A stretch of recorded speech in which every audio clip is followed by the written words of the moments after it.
I pledge allegiance to the flag of the United States of America and to the republic for which it stands, one nation, under God, indivisible, with liberty and justice for all. Adequate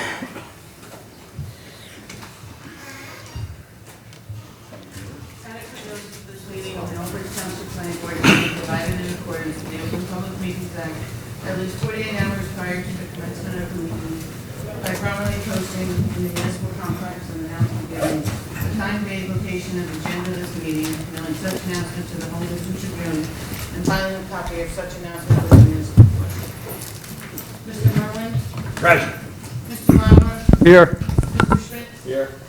Mr. Lenning? Here. Mr. Pink? Here. Mr. Brennan? Here. Chairman Buchanan? Here. Ms. Carey? Here. Ms. Salon? Here. Ms. Drum? Here.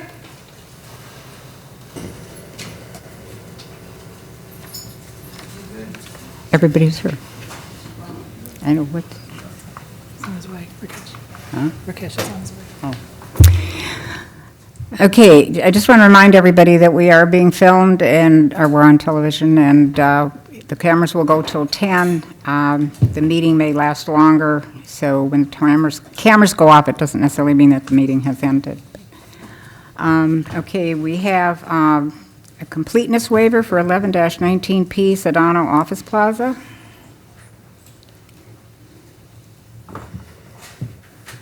Good evening, Chairwoman. My name is Jeffrey Chang. I'm from the law firm Heilbron Pape on behalf of Sedano Office Plaza, LLC. We've received the report from your planner, Ms. Vina Sawant, dated June 24, 2019, and we have no objection to it. You agree with everything? Agree with her report and recommendations. Okay. Dina, do you have any? Just for the record, five waivers were granted. 2 are required now, the key map and the signature block, and 1, if approved, the map filing will be complied with. Correct. Okay, do we need a resolution? Yeah. Anyone, a motion to approve the waivers? Okay, do we have a motion to approve the waivers? Mr. Schmidt and Mr. Lenning. Roll call, please. What's this waiver for? I'm sorry. This is to approve the waivers. The application waiver is just for submission of documents Sedano. for the Sedano Office Plaza. It's a lot line adjustment, so they've asked for some waivers.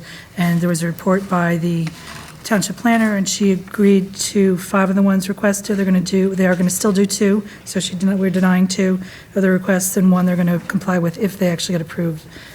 No. Lauer? Yes. Mr. Schmidt? Yes. Mr. Lenning? Yes. Mr. Pink? Yes. Mr. Brennan? Yes. Chairman Buchanan? Yes. Great. Thank you very Okay. much. See you. Good evening. Bye. Okay, we have the minutes from June 11th, 2019. Do I have a motion to approve? I'll move it. Mr. Schmidt, I'll second it. Mr. Pink, seconds. Roll call, please. Mr. Merwin? Yes. Mr. Lauer? Yes. Mr. Schmidt? Yes. Mr. Lenning? Yes. Mr. Pink? Yes. Mr. Luca? Yes. Mr. Brennan? Yes. Chairman Buchanan? Yes. Okay, the resolution consistency review of amended Crosswords Development Plan. The board voted on this last meeting. This is just the memorialization of that vote. Okay, can I have a motion, please? Move it. Mr. Merwin. Mr. Merwin, second. Mr. Lauer, roll call, please. Mr. Merwin? Yes. Lauer? Yes. Mr. Schmidt? Yes. Mr. Lenning? Yes. Mr. Pink? Yes. Mr. Luca? Yes. Mr. Brennan? Yes. Chairman Buchanan? Yes. Okay, continuances, 38-18 PRD Management Corp. -F, preliminary and final major site plan. They are requesting to be continued to August 6, 2019 without further renotice or publication. Is there anyone here in the audience that's for that application? Okay. So we have room for them on the 6th? Okay. All right, can I have a motion do we need a? Could I have one question?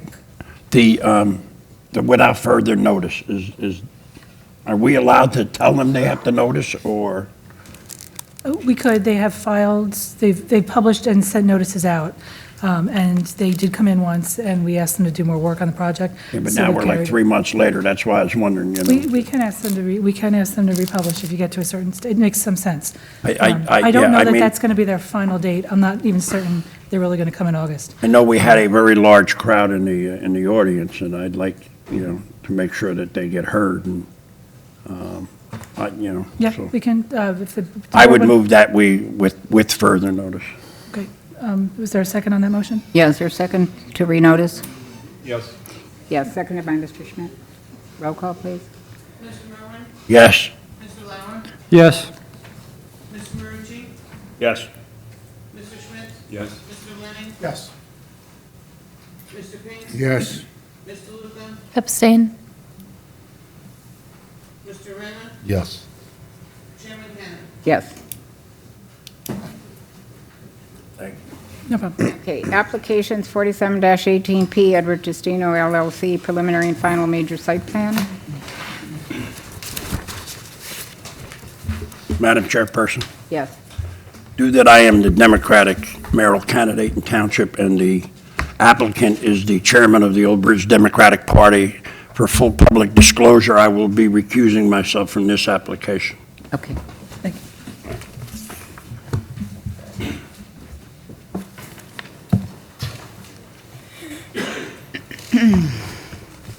Yes, Yes, good evening, good evening. Mayor, Madam Chairwoman, board members. I know most of you, but for those of you I don't, my name's Edward Testino, and I am the sole shareholder and applicant for Edward Testino LLC. And I don't know if the attorney wants me sworn, since I'm going to speak So as well. You're the applicant, but it's an LLC, so you need to be Yes. the attorney. Yes. So, anyway, we're here tonight to discuss what are my plans for preliminary and final site plan approvals, development of a new office building for my practice principally. And many of you know that I've been here for 30-some-odd years, practicing in the same place, in the same building, and as I age, so does my client base, and I find a need to upgrade my facility and make it more accessible, not only to myself in the future, but to my clients. So their proposal is for a 9,900 square foot office building. It has a 48 surface parking spaces that were proposed, but we've had some reviews, and your professionals have made some recommendations which we're agreeable to, and I'll have the engineer go through those. The property, if you don't already know it, fronts on Route 34 between the Cheesequake First Aid Building and the Cheesequake Firehouse, and its road number is 121 Route 34.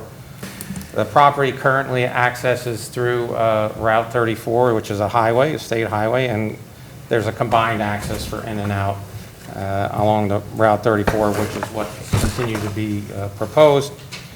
We also propose to construct a new monument sign along the entranceway. The property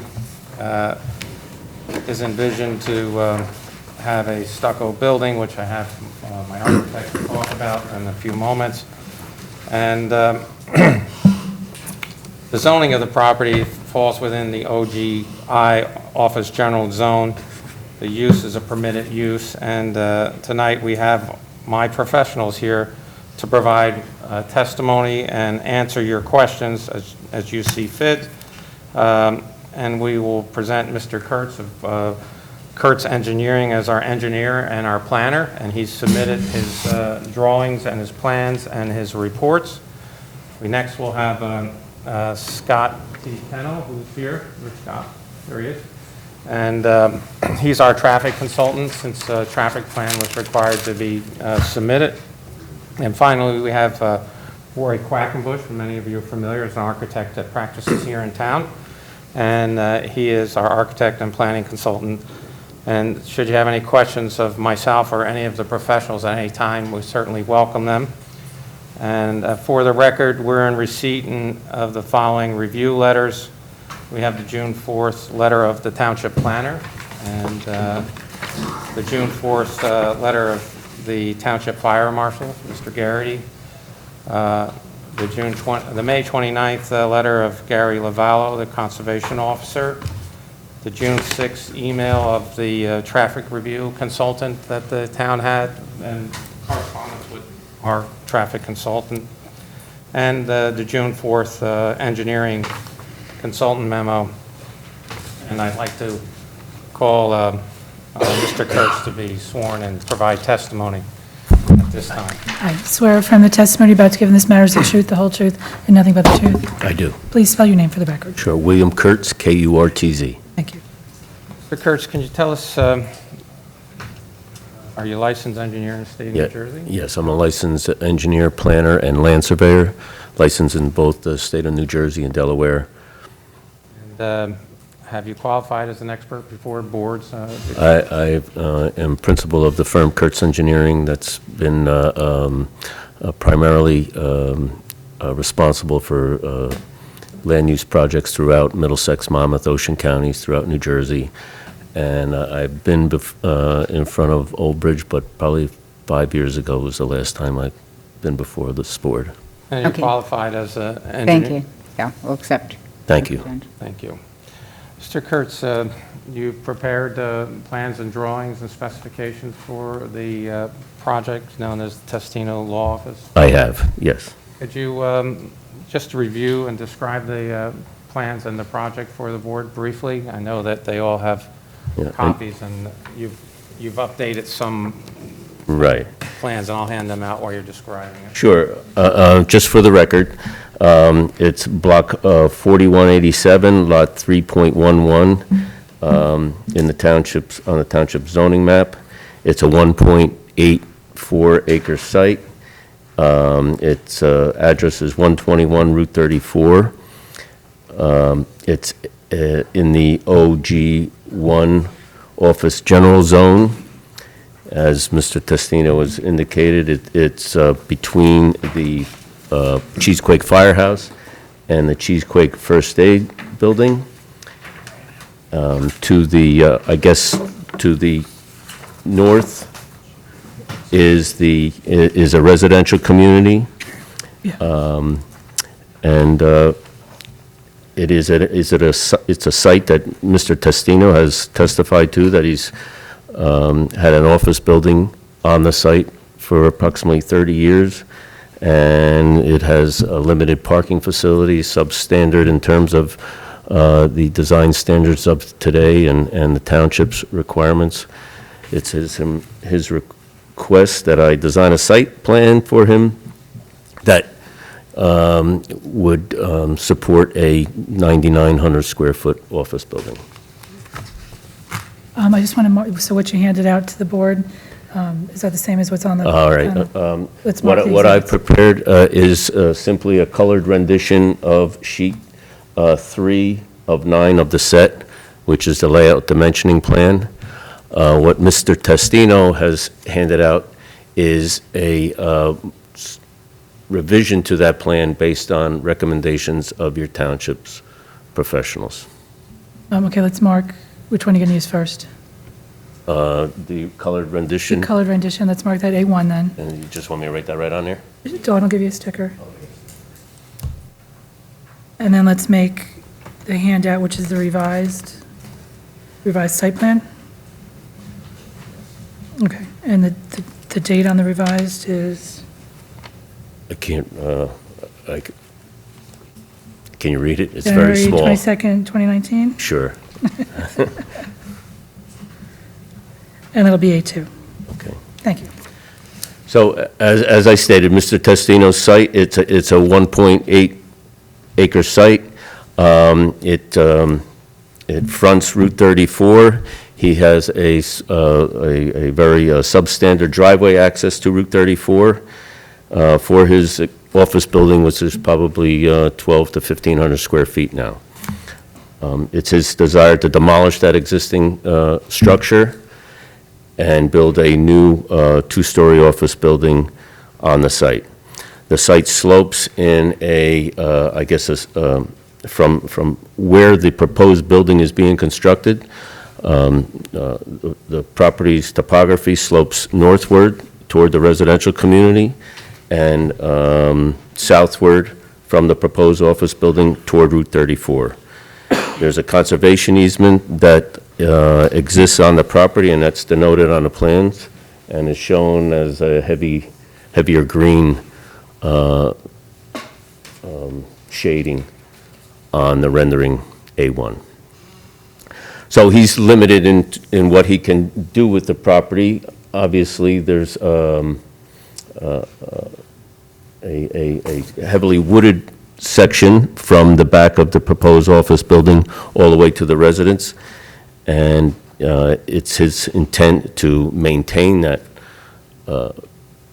heavily vegetated area of trees and basically just improve the section toward the front and Route 34, which is basically currently an office building, some pavement, and some grass areas. He has proposed on the plan that you're looking at 48 parking spaces, and that's been depicted with a full 24-foot access drive off of Route 34. The plan that you have in front of you makes some modifications to that design based on recommendations by your professionals. So you're referring to the A2 plan? that we Correct, handed out. correct. Sewer and water. Water is in Route 34. We will be connecting to there's a 8-inch main in Route 34 that will be improving the water service. We'll provide fire protection to the new building with a 4-inch ductile iron, and a 2-inch potable water service will go to the new building. Sanitary sewers connections will simply be a redirection of an existing lateral to the, from the existing building now. There will be obviously a refuse enclosure for use by the building and its tenants. It will be handicap accessible, and there will be landscaping lighting throughout the parking facility. Can you go over the revisions on A2 that you made at the suggestion of the town? Yes, what you're looking at in the colored rendering has been modified to the effect that they were concerned about the dead end connection, dead end of this parking facility. Even though there's no curving here, the people parking in this, I guess, westerly parking stalls would have a dead end if it was completely filled up. What they've recommended is we eliminate 4 parking stalls at the end and provide a one-way maneuver out and out to Route 34. We didn't think that was a concern for Mr. Testino. What it does, though, is it reduces the amount of parking spaces by 4. We are seeking a variance. 50, I believe, is required by your ordinance. We were at 48.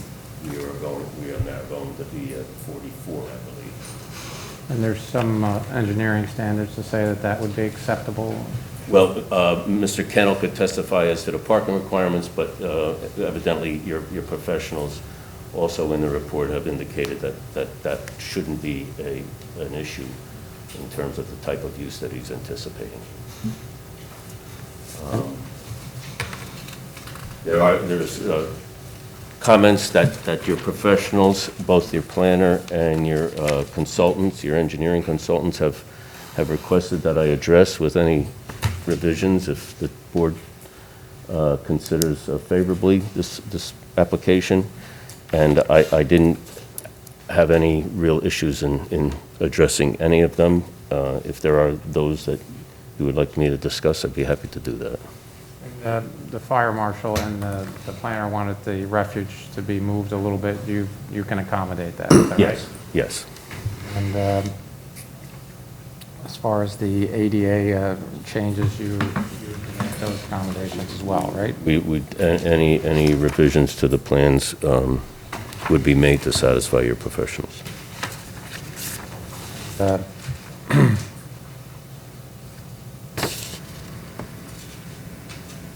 Intend to address the landscaping and tree comments as well, right? Yes.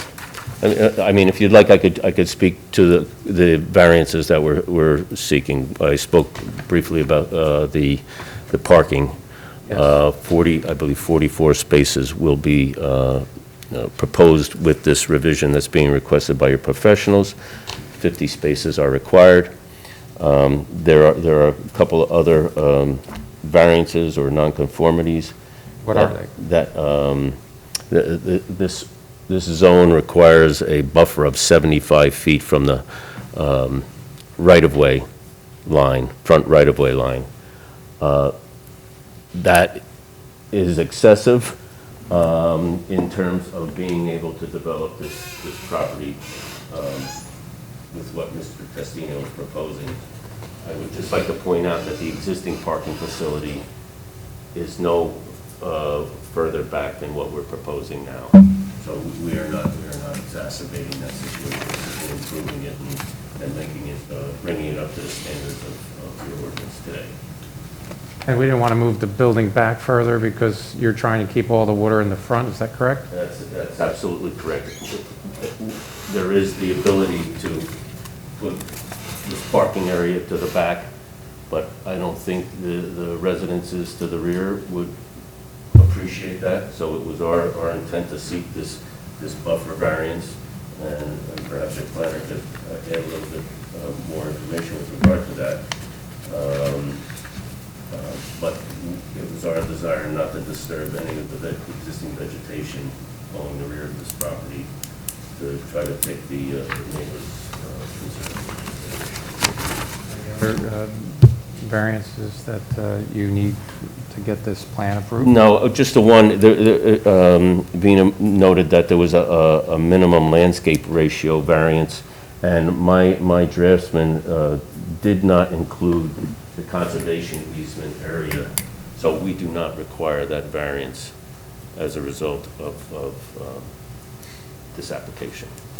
That variance is not. Because of the amount of land that's being undisturbed, is that correct? Correct.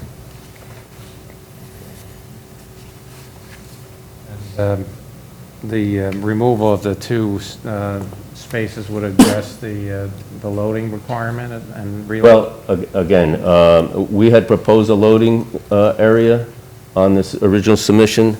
It was felt that due to the nature of Mr. Testino's use and his tenant possibilities, it would be simply a FedEx truck or a UPS truck in and out. A loading area really wouldn't be necessary for his type of use. So we eliminated the loading area as a result of their recommendations. There's some minor waivers that you asked for as well, and we could address them if the board would like. But we're Correct. I mean, I fully intend to address, they have a couple of issues with regard to lighting concerns. I had originally proposed a 24-foot light stanchion. Your requirement is 18-foot. I'll resubmit a new lighting plan, and that adequately lights the parking facility. just so you can explain where you propose the sign and the detail on the sign. Well, we don't have a detail of the sign yet. The sign is supposed to be 10 foot off the right-of-way line, 10 foot off the side property line of the Cheesequake Volunteer Fire Company. What I can submit, unless Mr. Testino corrects me, we will comply with the ordinance with regard to lighting and the size and the height. And if he felt he needed something else, he would be back before your board to discuss it. I would like to have lighting on the sign so that it can be seen at night. So, yes. Other than that, if there are any questions about the sign, we can address them. did you have any other comments regarding the plan? Well, again, that basically was your planner's letter. I touched on her comments. Your engineer from Environmental Solutions, Resolutions, has a report of his own, and it's my commitment to revise the plans with his comments in mind. Any questions for Mr. Kurtz before we move to the next witness? Yes, planner, Dina, do you have? So, in regards to the freestanding sign, I don't quite understand why the sign has to be along the southwest corner. I think the ideal location would be to the east of the driveway. I believe you would need a variance for setback, but I think having the sign there makes more sense because you have passed the driveway already and then you have the sign. I would rather see the sign or an indication that Testino office building is here, closer to the driveway, and I would support that variance. Okay, that was the reason that it was put in a location to eliminate the need for a variance for the sign. Certainly. I have no problem moving it there. Mr. Kurtz can accommodate it. Certainly, yes. The other thing is you would need a variance for the loading space. Originally, there was a loading space provided, but when we looked at the site plan, we really thought that for better circulation within the property and knowing the type of views, I don't believe they need the loading space, but at the same time, our ordinance requires an office building to have a loading space, at least one loading space for the size of an office. So I would recommend that they seek a variance for that, and I would support that variance in this case. We would agree to that. There are a bunch of landscape waivers which you would require, and I mean, knowing the way the site is lined, the parking and the easement, most of those waivers are valid waivers. But if you want to add more onto it, please feel free to add. About the waiver. The waivers requested, I think you should list the waivers you're asking for. Sure. And this is coming from your professional's report. The waivers, 10 by 20 parking stalls, I believe, are required in your town. I believe we're proposing 9 by 19s, which is a typical standard. Again, it's something that's works for the size of vehicles, and it's an attempt to reduce the impervious coverage that is on a property. So we would be seeking that waiver. Your ordinance also requires a 10-foot backup area when you're pulling out of a parking spot, and it's at a point. We're proposing 5 foot. Again, I believe a 5-foot dimension works. You don't need If that. you needed it to be 10, we could make that 10, but again, it's just an attempt to reduce the amount of impervious coverage that we're putting on these sites.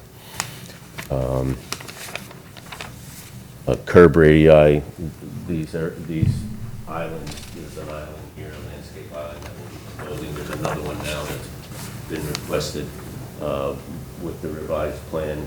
That's a 3-foot radius on that island. 5 foot is, I believe, in your ordinance, so we would be seeking that waiver. And again, they spoke with regard to the loading space as well. Those waivers are being requested, and I think the site works with those waivers. Further questions?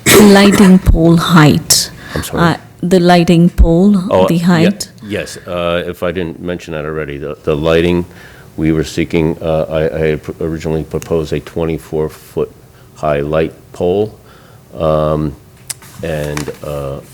your ordinance requires it to be 18 feet.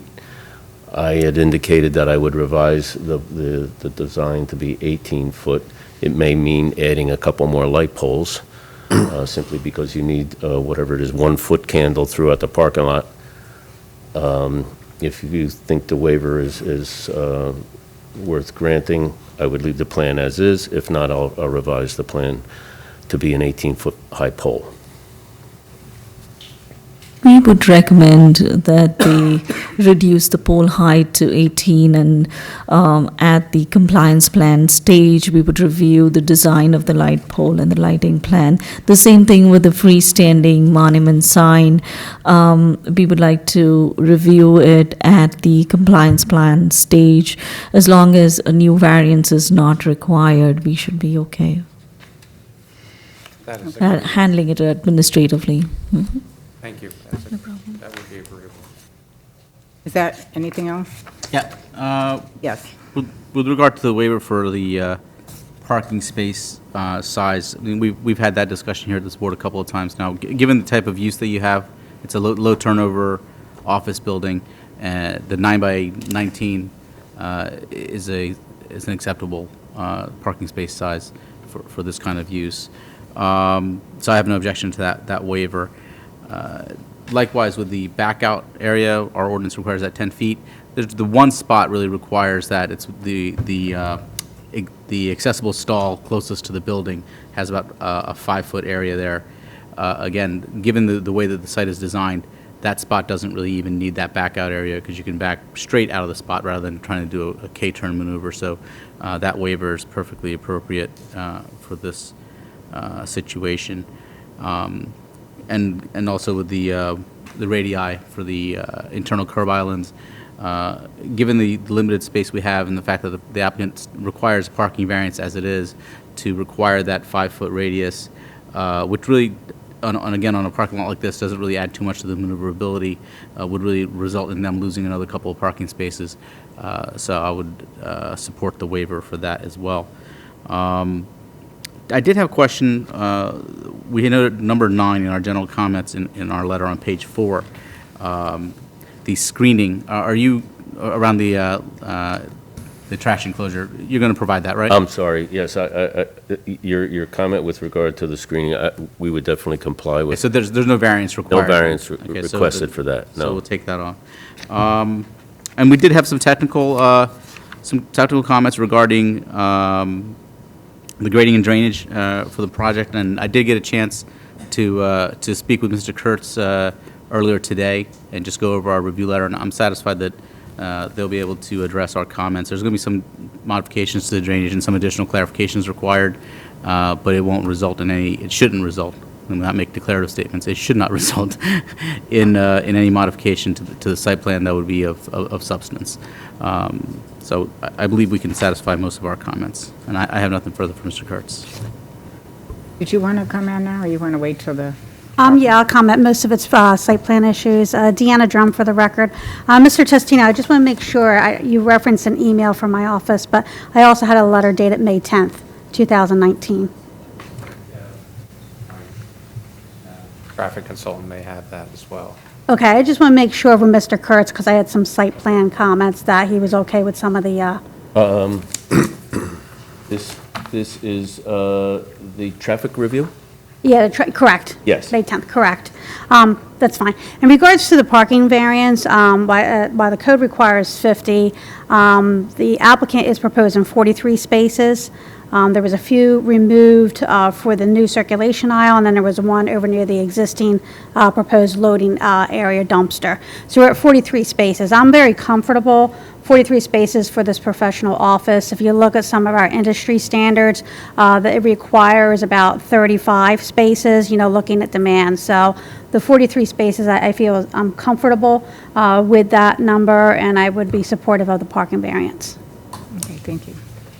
Does anyone Can you from the board- clarify if it's 44 or 43? I'm sorry, I think she's right, it's 43. It's Going off by the dumpster. 44. We lost four with this one-way access out. And then I think Yeah, I get that. Yeah, you had one up by the loading that you lost too, yeah. So what is the total? 43. 3, I apologize. Okay. Does anyone from the board have any questions or comments? I have two. Yes. In your testimony, you mentioned a front yard setback or buffer Yes. required of 75 feet, but I don't know if you mentioned what's proposed. Well, I believe your ordinance requires that nothing be put in that 75-foot area from the right-of-way. We're proposing parking, which is what is there now. We're just, I mean, the existing parking lot starts right where our new parking lot starts. So, okay, go ahead. I'm sorry, go ahead. No, that's okay. And is there going to be any lease space inside the building other than your practice? You're going to be leasing any space out? I would envision that there Proceed, should can I be answer your some other question? tenants That's besides myself in the 12.6. beginning, but I hope to grow my practice to consume most of the building, but at this point, it's not that big, it's just me. So my idea would be have another 2 tenants if I could get them. And if I could handle it myself, I'd prefer to be alone, because I've been alone for 30 years. Okay. Anybody else have any questions or Madam comments? President, Yes. I have a couple of questions. Mr. Kurtz? Yes, sir. On your conservation easement there, I notice it's kind of close to the building. Yep. You have two items marked there, CRF, on your plan. What's that stand for? That's the corner of the conservation easement. That's all. I believe it was a post that was supposed to be a... So what does CRF stand for? To be honest, it's conservation something, I don't know, but it's the demarcation of the conservation easement point. Okay. I don't know the specifics of it was taken from the prior survey when this property was subdivided. Okay. My other question, is there any kind of requirements, buffers to stay away from a conservation easement? My understanding is just we can't go in it, and we're not. All disturbance. No, I realize you can't go in it, but I mean, is there a buffer on the outside of it? Typically, no. The conservation easement is a buffer, usually. Okay. That's what the purpose, so. Okay, so it's not like a slope or No. a ravine or river? No, those are, you can go right up to the conservation easement. If there was some other restriction, it would be stated like a slope easement or something like that. Okay, thank you. Okay, just to clarify, so between the parking lot, there's, where you have the green area, there's not going to be any kind of shrubbery or any in there? No, here. no, in front. In front, there will be landscaping. Okay. And that's depicted on,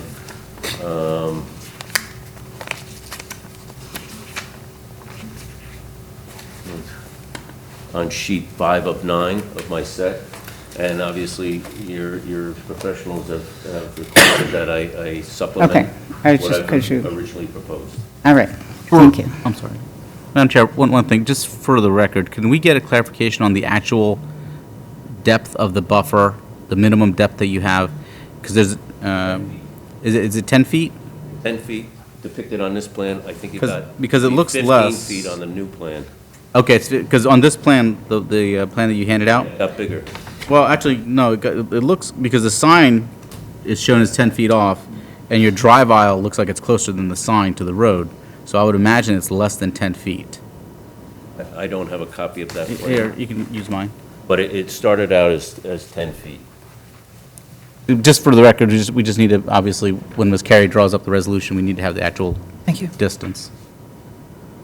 You see what I'm saying? That it looks like it's closer to your drive aisle looks closer to the sign, so it has to be less than 10 feet, I imagine. It looks like closer It's to, not dimensioned, I would imagine it's roughly 8 feet. 8 to feet. 10 feet. Mean in the front? or the- okay, we're going to have to live with 8 feet. You're going to have to Yeah, give me 'cause he that was number talking before I do feet. the resolution.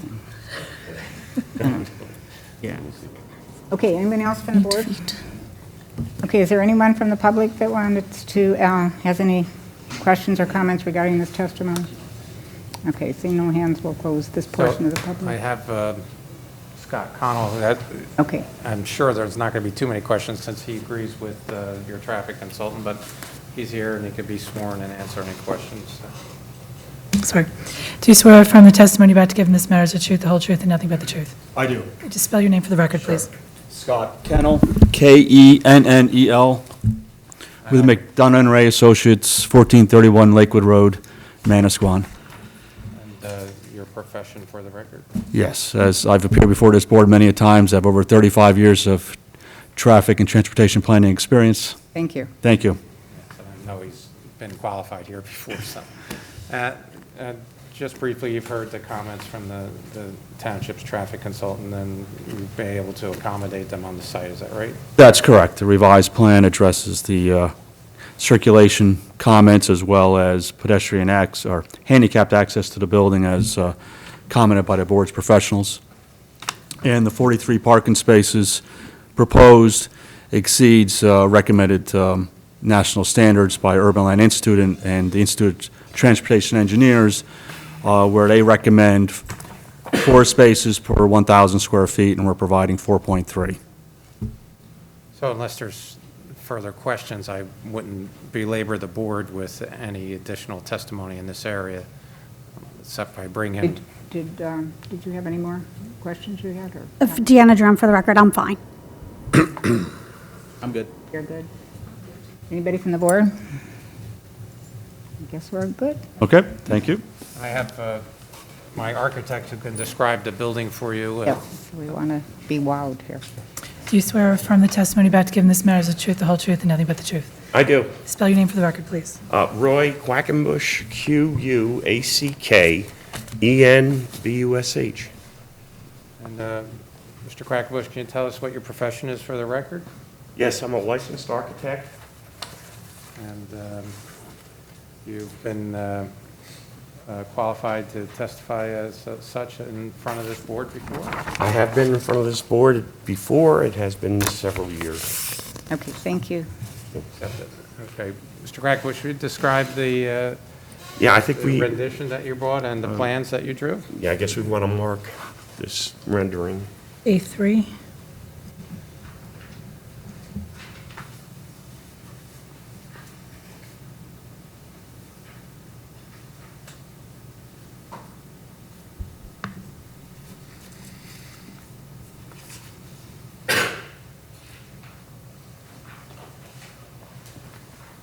The building proposed is this 2-story building, 4,950 square feet per floor. Because of the grade, there will be a full basement. The land slopes off to the rear. To accent the building, well, the footprint was established at that 4,950 square feet. So what we did is we recessed the entry and we lowered the parapet that is between the 2 pillars on the end. What we have is a flat roof construction building. The higher parapets are installed to screen the HVAC equipment from view from the road. The siding itself is a insulated stucco finish, and you can see there will be carved reveal strips throughout the building.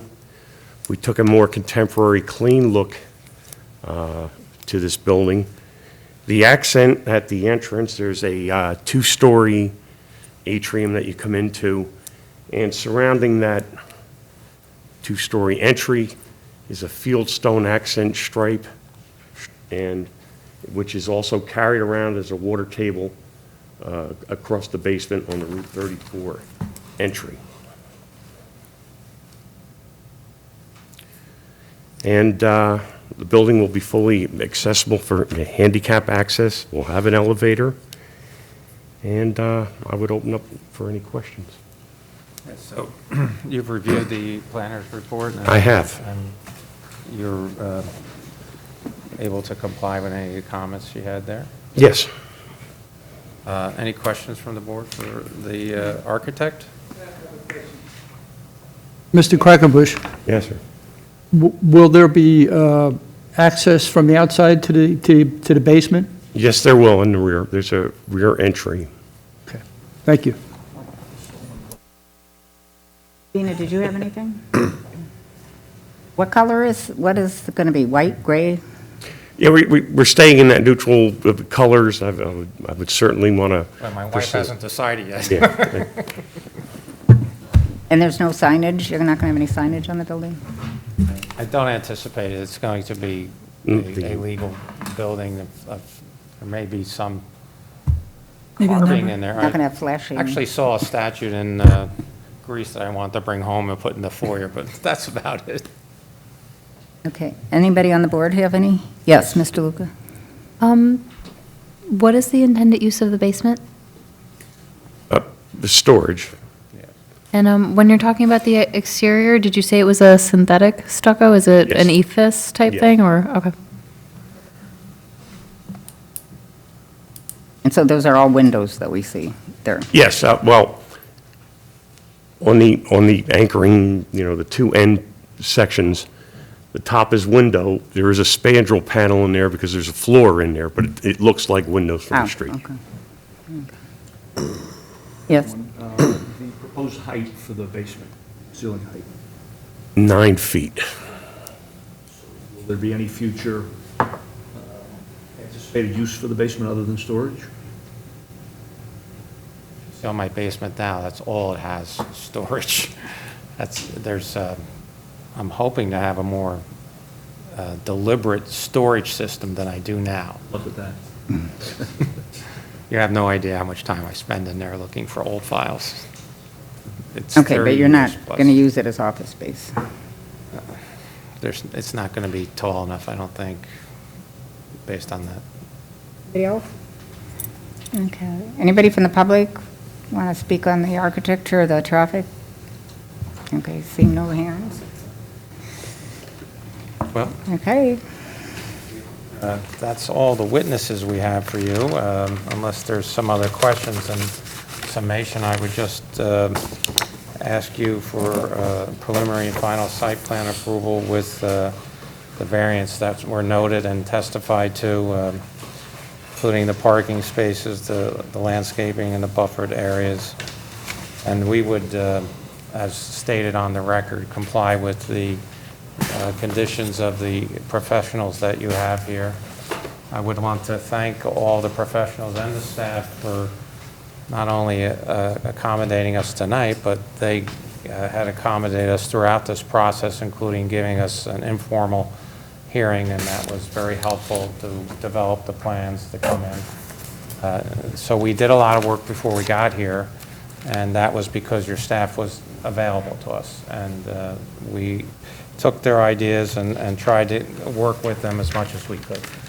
So unless there's any additional questions, I would ask you for an affirmative vote, and we will come back for the compliance review when we have all the items checked off the list. And naturally, we're going to have to go and get some other approvals from other agencies, including the DOT, since I front on the state highway and the county and the soil and so on and so forth, but you know the drill. And we want to march forward, and hopefully in a year or so I can start having a construction project. But this is the first step, so I ask you for that approval. And you're agreeable to the report from Gary Lavallo? Shade From tree. the Yeah, I think he has to landscaping? actually come on the property, but he's outlined what he needs to do, and we have to comply with it. And we're certainly willing to let him come on there and get poison ivy, because I'm loaded in there with it. Yeah. He is? Not me, I can't even go back there. Okay, so you've concluded your Yes, we have, Madam Chair, and we thank you for your time, and look forward to continuing to work with you. I'm open to the public. Okay, do we have, is there anything else the board wants to talk about or discuss? Okay, do we have a motion? Open to the public. Oh, I did the public. Nobody said No, anything. oh, okay, I missed it, sorry. Is there anybody from the public again? Okay. Thank you, sorry. I've just been taking notes. All right, do we have a motion? I'll move it. Okay, been moved, seconded? Seconded by Mr. Lauer. Roll call, please. Mr. Lauer? Yes. Mr. Marucci? Yes. Mr. Schmidt? Yes. Mr. Worthing? Yes. Mr. Payne? Yes. Mr. Luca? Yes. Mr. Reynolds, Yes. Chairman Cannon. Yes, and I just want to say this is a really welcome addition. We're trying to get 34 moving here, so I think it'll be a really, I'm very inspired because my neighbor just put a building up across the street, so I'm yeah, figured. and that looks really good. One person does it and the whole neighborhood Yeah, starts we wanting to could improve their set a property. tone and try to change that environment on 34. I thank you again. Thank you. Good And luck. we will forward to the approving resolution and get you some compliance stuff. Have a good evening. Bye-bye. Did you need this? We have to wait for you to. I was going to ask that question. Oh, yeah.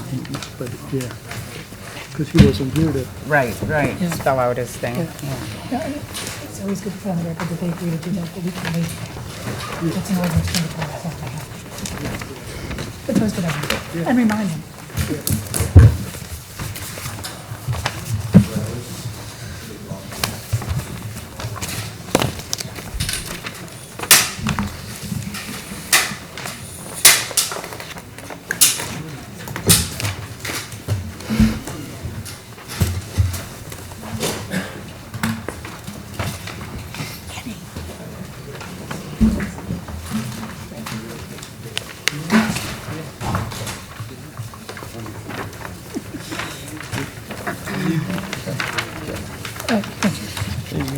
No charge.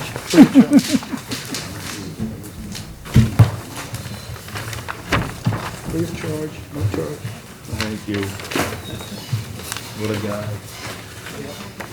I'll send you a bill.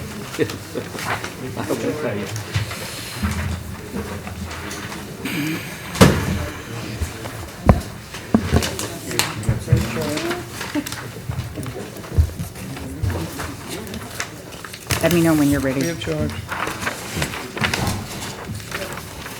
Okay. All right, application 01-19P, new private restaurant properties, major preliminary and final site plan with C variances. Good evening, Madam Chair, members of the board. Ron Shimanowitz here on behalf of the applicant, New Private Restaurant Properties LLC. When we were last before you, we began to present our case for preliminary site plan approval. Even though we originally applied for both preliminary and final, we are now seeking just preliminary. We're also seeking minor subdivision to add the DOT parcel that was referred to in the hearing, and there are certain variances involved as well. At that first hearing, we presented, as you may recall, Jamie Butler from, I'll refer to it as Outback, representative of the applicant. We presented our site engineer, Mr. Chris Soleil. We also presented our traffic engineer, Scott Kennel. Tonight, it's our plan to bring forth our last witness, our planner, Mr. John McDonough. And if need be, we may bring back Mr. Jamie Butler if there's some cleanup testimony. There's just a couple of quick comments for the board to consider before we go forward with our next witness. And that is, at the very end of the last hearing, our engineer did describe the revised site plan, which we had marked as A3. We didn't get a chance to hand that out to you. So what is now in front of you, the colored site plan, is what has been marked as A3, but you now have a 11 by 17 version of it in front of you to refer to. That's the plan that was revised and modified per some comments from your professionals.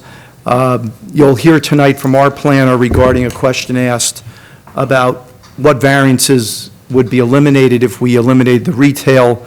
Turns out there are two, but you'll hear more about that from our planner, explaining that there's effectively zero variances eliminated by eliminating the retail, but I'll leave that to the planner. And the last comment I'd like to make, just to reiterate, Ms. Drum at the last hearing made a suggestion that even though DOT has jurisdiction over Route 34 and the movements thereon, I want to make clear that the applicant would have no problem, if the board were inclined to approve this application, to advocate for and recommend no left turn out of the site from Route 34. It's ultimately a DOT decision, but certainly the applicant would support that suggestion. And with those several comments and the chair's permission, my next witness would be our planner, Mr. John McDonough. And have him come forward.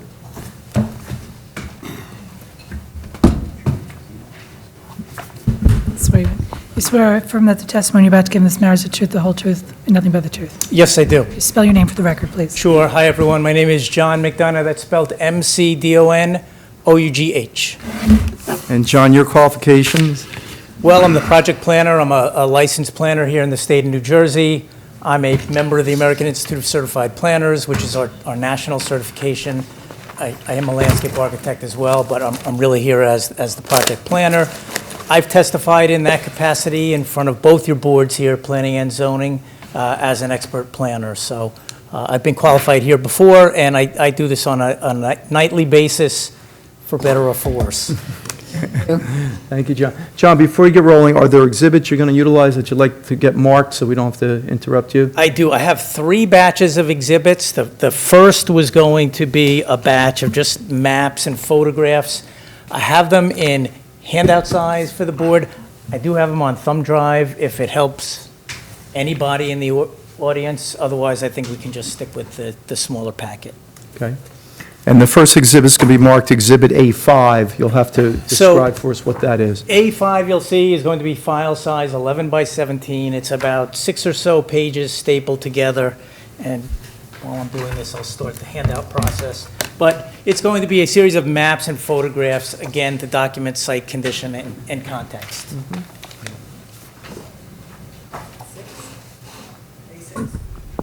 A5. And there's 6 sheets.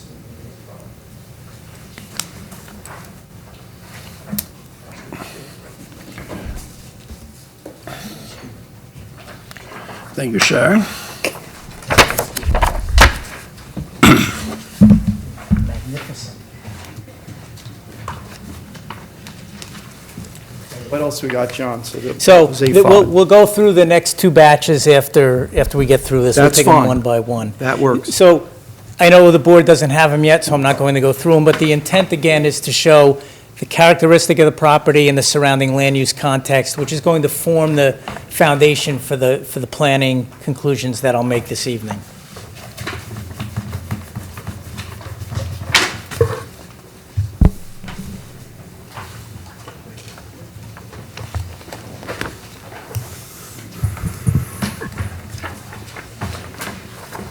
So, starting with the first page of A5, we're looking at the subject property outlined in yellow on what is a basic tax parcel map. You can see we're dealing with one tax lot, block 10257, lot 1, which is sort of this irregular shaped piece of property, somewhat of a triangular shape.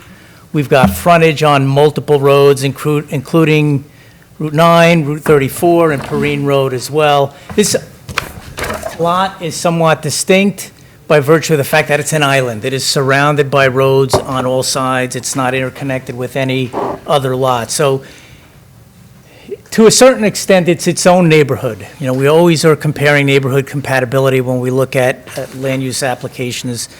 There are some setback variances here, there's some other relief, but again, looking at the context of this site, it is sort of creating its own little pocket of a neighborhood here. That said, again, you can see that there are some irregularities with the property. It is undersized. This is a 3-acre zone. This is approximately 2.3 acres or slightly over 2 acres. So there's an element of hardship here to the extent that we are dealing with an undersized, irregular-shaped piece of property. It is also encumbered by a utility easement, as you've heard as well. We'll come back to the hardship aspect of this application, but again, that's the provision in the land use law that relates to the physical characteristic of the property and structures that may be lawfully existing thereon. Flipping over to the second page, we're now looking at an aerial photograph that shows the subject property. I think what I've done is taken what everybody else has done, and I've reversed the orientation here, so I apologize. Route 9 is actually on the bottom. I think the other plans you've seen so far have all had Route 9 on the top. So for orientation purposes, north is going to be to the left in this particular photograph. You can see the site is developed. You've heard that it's been developed with that Outback Steakhouse brand for many, many years. I actually went back in aerial photographs and looked at the characteristic of this property going back to the 1940s. Basically, what you see is what you got back then as well, with the box on the site and the pavement surrounding it. So this is a site that's been part of your local landscape for many, many years here. It is substantially paved over. The applicant is actually proposing to green it up to add some more green space onto this property. And again, to take that older building, to modernize it, to contemporize the whole site, and to improve a number of things on this particular piece of property. Before I jump off, I think one of the traffic benefits that you heard about is the way you can access this property as you're traveling on Route 9 southbound is to jump where the left turn is off of Route 9 onto Route 34, and then there are 3 decision points that can get you into the site itself. 3 driveways in close proximity. You heard the traffic benefit of channelizing that down to 1 driveway to avoid the confusion and the movements going into and out of the site. Likewise, there is now a driveway that tucks out to Perrine Road, immediately opposite the off-ramp off of Route 9. That's going away as well. So there are some inherent traffic and circulation benefits that the applicant is proposing right off the bat, which will certainly go towards the positive criteria of this application. Also notice you can see a little triangular piece of property immediately to the south of the subject. That is a smaller car rental facility. The building is closer to the road than the Outback Station, the Outback Steakhouse building is. This is an application that does need some relief for setbacks, and to the extent that there is a prevailing setback here, we do have a building that is already close to the road. So these 2 proposed buildings are not going to stick out as anything unusual or anything closer to the road than what we see on that adjacent land use. Also, catty corner to the site, there is a fueling station. You can see the overhead canopy is also close to the road as well. So importantly, we're not looking at an application that would break up some sort of pattern here by having those setbacks close to the road.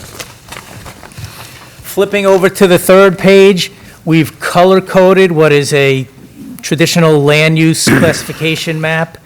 What you see in red are your non-residential or commercial uses, and obviously that is the predominant characteristic of the area.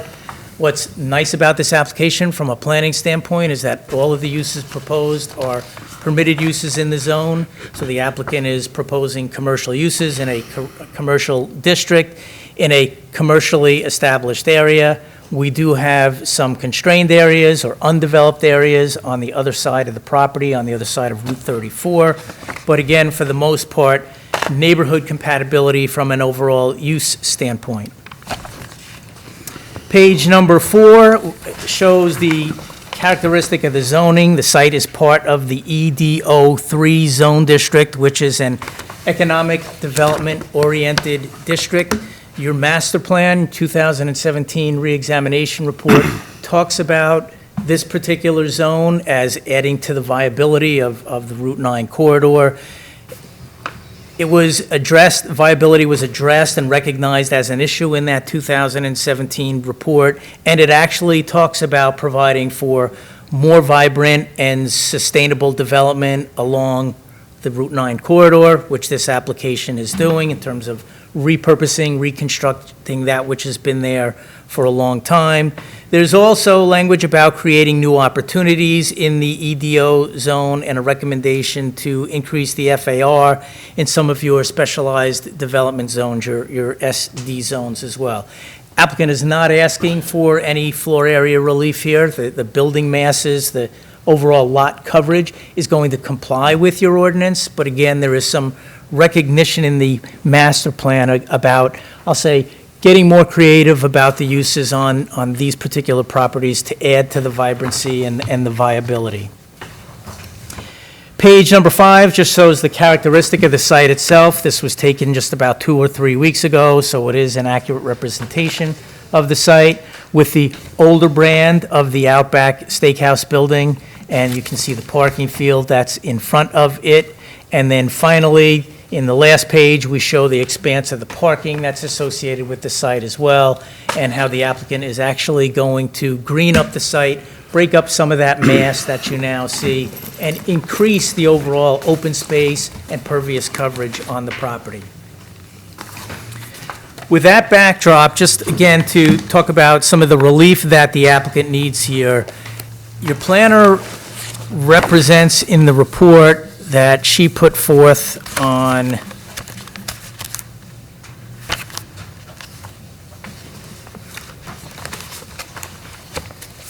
June 4th, 2019, a nice table that I think that gives the board the relief that or a list of the relief that the applicant is seeking here. And that would be on page 4 of the report, if you want to follow along with me. There are 9 bulk variances that are listed there. It's a table on the bottom of page 4, and I was just going to walk the board through those categories of relief that the applicant is seeking.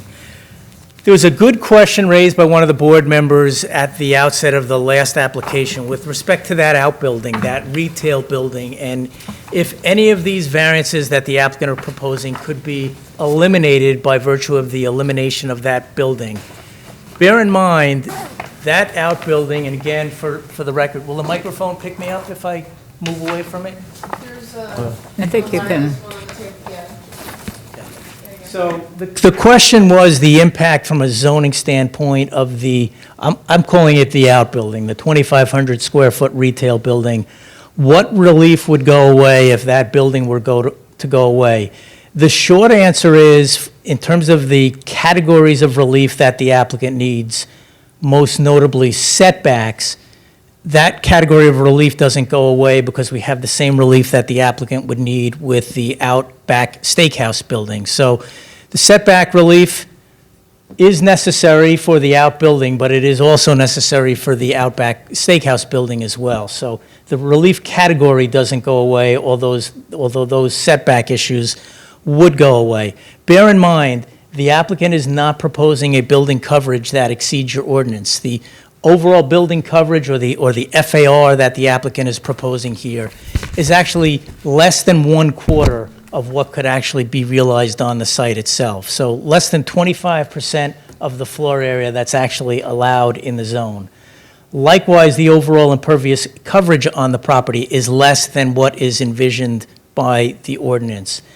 No parking relief is triggered by having that proposed retail building as well. And I'm going to walk the board through what I think is a fair solution in terms of the utilization of the retail component of that building. It's something that Outback has done elsewhere. Their flagship station down in Florida actually has a similar outbuilding that has a Charles Schwab investment type office use associated with it. It's a nice compatibility. It is sort of, I'll say, leftover space that's associated with having this particular building pad at this location. The overall parking arrangement does not change whether this building goes away or not. So yes, it could be green space, but we think from a planning standpoint, because it is not triggering any relief related to the overall site impervious coverage, that this is a better zoning alternative, and we'll talk about that under the C2 standard as well, that it does add some viability, which is a goal of the master plan and the zone ordinance, again, without triggering relief of a substantially adverse nature, and that's really the test. It's not a test of whether relief is triggered, but whether the impacts associated with that relief rise to a level of being substantially adverse. So with that said, we'll just walk through the 9 categories of relief that are noted here in your planner's report. The first is the minimum lot area at 2.41 acres in a 3-acre zone. That is a condition of the property that has existed essentially forever. It is a piece of property that does not have any contiguous land to it, so there is certainly a bona fide hardship there that no additional land is available to cure that deviation. I think the board can move favorably on that relief under the C1 hardship standard. In fact, I think the board can move favorably on many of the deviations that the applicant is seeking here under that C1 hardship standard, because there are irregularities related to the lot in terms of its shape that would go under Section C1A of the statute, related to its undersized condition. That also goes towards A. And this 80-foot wide easement that you heard about through the engineering testimony, which occupies the southern portion of the property where we have the expansive parking, that limits the ability of a building to go in that corner. So it does sort of force the building pads to the corner of the property where some of that relief is being triggered. C1 can be one of the reasons why the board moves favorably on a variance application, but there's also the newer standard in the statute, the C2 provision, where we look at the balancing and the benefits of the application as a whole as compared to the detriments. And there are a number of benefits associated with this application as a whole that I think would go towards that C2 proof as well. First is visual, and that goes towards the fact that the new architecture, the new rebranding here will give the site a nice, fresh look, a pleasing aesthetic. This is one of those land uses. In fact, this is the land use, perhaps more than any other land use, that needs to stay fresh in the public eye. And we're talking about retail here. Bricks and mortar retail, we all know, needs to compete with internet, with online sales as well. This is a land use that constantly needs to reinvent itself and refreshen itself. That's what the applicant is doing here, so I see that as a public benefit.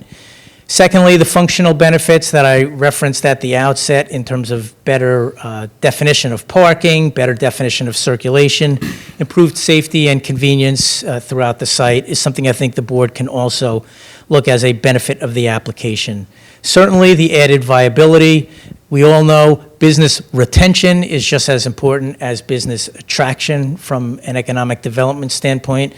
This is actually going to do both. It's going to retain jobs that are already there. It's going to pull in some new jobs, again, by virtue of that add-on retail component. Also, it's a planning goal to provide for a variety of land uses, and I think the applicant strikes that balance here as well. We're going to run through permitted uses that I think have some viability and some appropriateness here. It's not going to be all-inclusive for all of the uses that are allowed in your EDO zone, but there are some that I think would work here, and we'll jump into that next. Certainly, the planning goal for efficient use of land. This is a reconstruction, almost a rearranging of the furniture, if you will, that are on the property now, and I think better arrangement of space than that which presently exists. Also, no substantial loss of trees on this property. It is a property that is presently predominantly paved over. The applicant is pulling in a lot more circles, I'll say, than are on the property right now with the landscape plan. Compatibility. Uses are permitted and compatible with each other and with those in the area. Some of the things we'll talk about are a potential bank pad. There is one across the street, so again, that's compatible with what is taking place in the area. Perhaps a light office type use as well, with a non-coincident peak associated with having the outback, which has more of a later emphasis on traffic and parking. All of the above advanced purposes of the land use law, especially Purpose A, the promotion of the general welfare, Purpose G, the provision for a variety of uses in appropriate locations, Purpose H, the promotion of the free flow of traffic, Purpose I, the promotion of a desirable visual environment, and Purpose M, the efficient use of land. Back to the table, looking at the detriments or the impacts that would be associated with the relief that the applicant is seeking. Second line item shows the front yard setback from Route 34 would be at, it says 18.4 inches, it's actually 18.4 feet related to the retail building. Being set back 18.4 feet and being set back 15 feet from the Route 9 side. Likewise, the Outback Steakhouse building is going to be 24.8 feet, whereas 50 feet is what's required under the zone scheme. Again, no substantial detriment by virtue of the fact that this is actually an improvement over the existing condition that exists right now, and we're looking at a parking setback under the existing condition that is as close as 6 feet along one of the roadways. So an improvement over the existing condition in that regard. Greening up the frontage of the property over that which presently exists as well, comparing the proposal over the existing conditions that we showed in our photographs. Next relief, again, relates to the front yard setback on Route 9, 15 feet being proposed. 5 feet is 50 feet is the requirement, the existing being at 6.3 feet as well. This is an improvement over that existing condition. Next relief is the building or parking being required in the buffer area. Jumping down to the next line item, the requirement for buffer along the frontage is 25 feet. And we know that your ordinance has recently been amended where previously it was 75 feet, and now it stands at 25 feet. 5 foot is the requirement. And again, this is also a substantial improvement over that which presently exists, where we do have pavement that actually goes right to the property line. So the applicant is providing that improvement in terms of a softer edge, a greener edge along the frontage of the property on both sides. Madam Chair, if you may allow me to interrupt, I just noticed something in the memo. I remember this distinctly, that Rakesh and I had made sure that our variances match and we don't cite different variances. For some reason, this table doesn't show the updated variances. So when we amended the EDO zone, we have minimum and maximum, and in fact, the setback requirement has been reduced to 35 feet. So it's not 50 feet anymore, it's actually 35 feet. And I would request you to probably speak in reference to the variance table, which is in Environmental Resolutions memo, which is more accurate. Thank you for that clarification, and I think we can certainly jump to page 4 of 10 on that memo, which I have last dated June 4th, 2019. That is correct. That is correct, and in fact, in that instance, you need 8 variances instead of 9. So I think that's accurate. For some reason, the memo that was circulated has the old table in it. So to start at the top of page 4 of 10, we've hit many of these already. The first relief is the lot area that continues the lot, the front yard setbacks, that the magnitude of the relief is actually lessened to the extent that the requirement is 35 feet. Again, the same setback dimensions as I testified to before for 50 feet carry forth. So the same testimony carries forth, only better. There is a maximum front yard setback requirement now along Perrine Road, whereby 50 feet is the requirement, 93.4 feet is what the Outback Steakhouse is going to be. Bear in mind, that's significantly an improvement over the existing condition where we have the Outback located more towards the northern end of the property. So this is arguably pulling the property more into conformance with that requirement.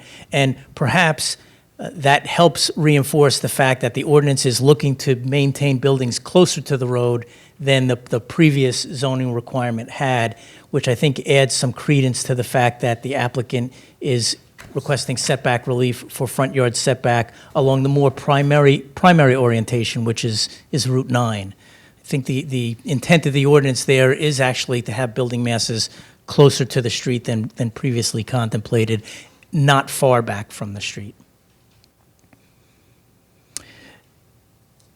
Next is the landscape area ratio variance, which, as you can see from this table, is also an improvement over the existing condition.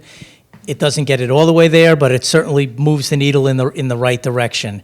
Presently, we stand at 0.18 as the landscape area ratio. This is going to move the ratio up to 0.23, where the requirement is 0.40. And again, that landscape ratio requirement takes out the buffers. So this is the area that relates to the site outside of the buffer requirement.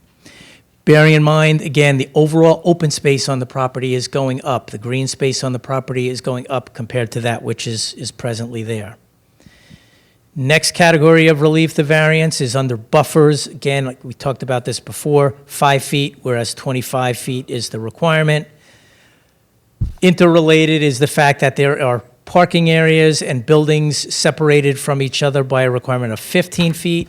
the application actually pulls some of the parking into within 5 feet. That relates to some of the, I'll say, the iterations of the building, the ins and outs of the buildings, or the variations in the building, and that certainly does not impede the circulation around the building, does not create any substantial safety issues or detriment to overall pedestrian flow.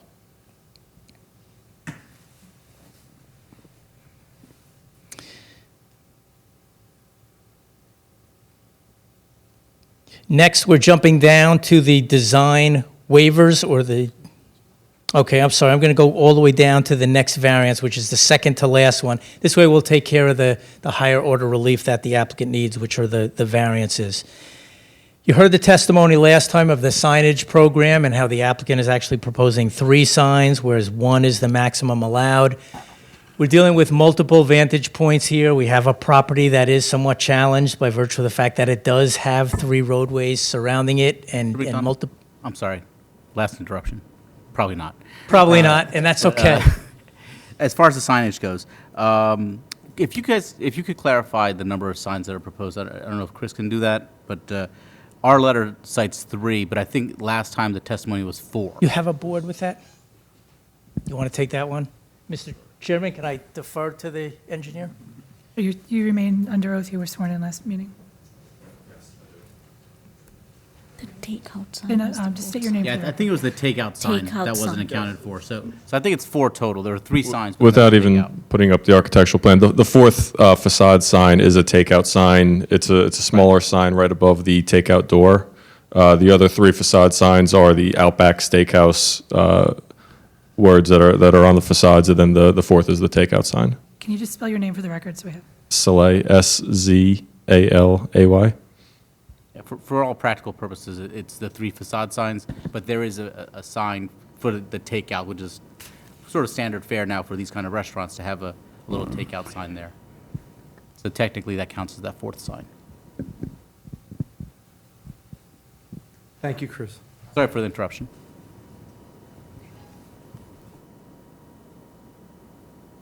So again, the planning rationale for the 3, I'll say, advertising signs are that there are multiple vantage points, and then there's one more or less informational sign, wayfinding signage that provides the public benefit of a navigation aid to the drive-through.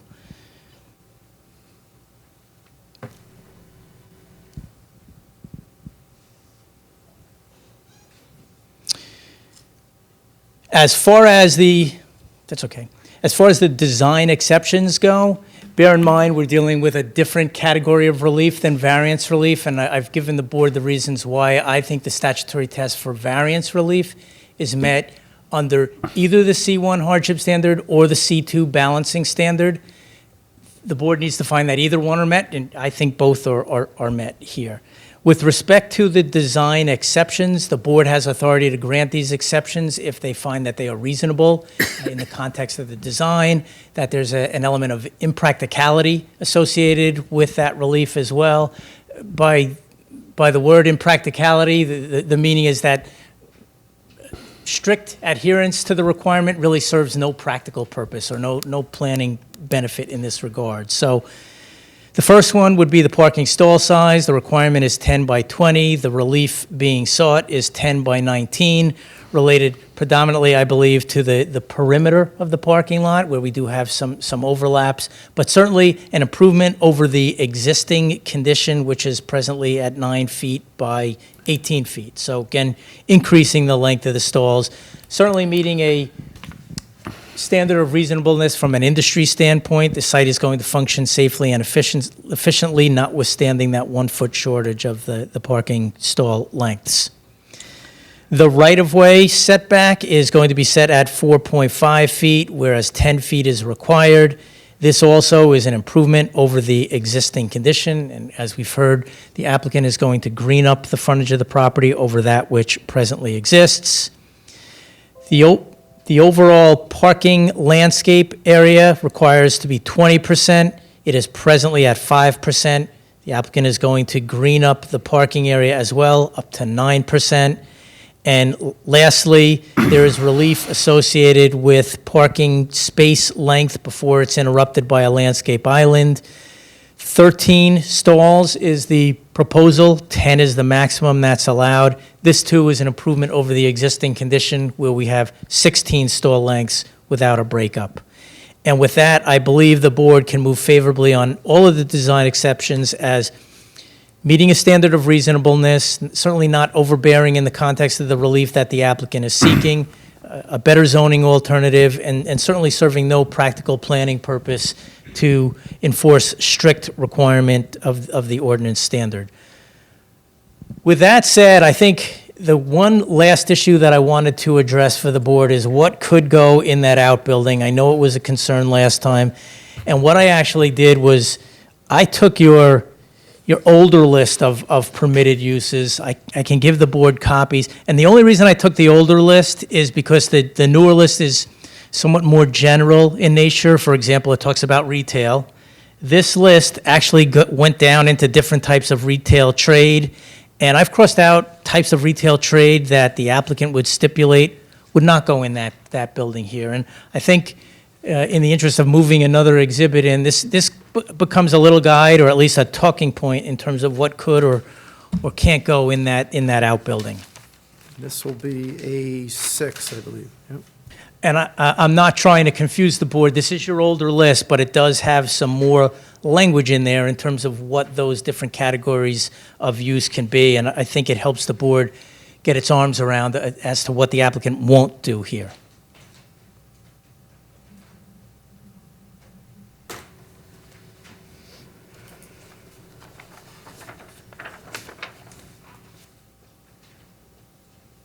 And John, is that the exact copy from the town's ordinance, or is that marked up in any way? This is the exact copy, but for the fact that I have done a line strike through the uses that the applicant will stipulate, it will not put in that outbuilding. Gotcha. Okay.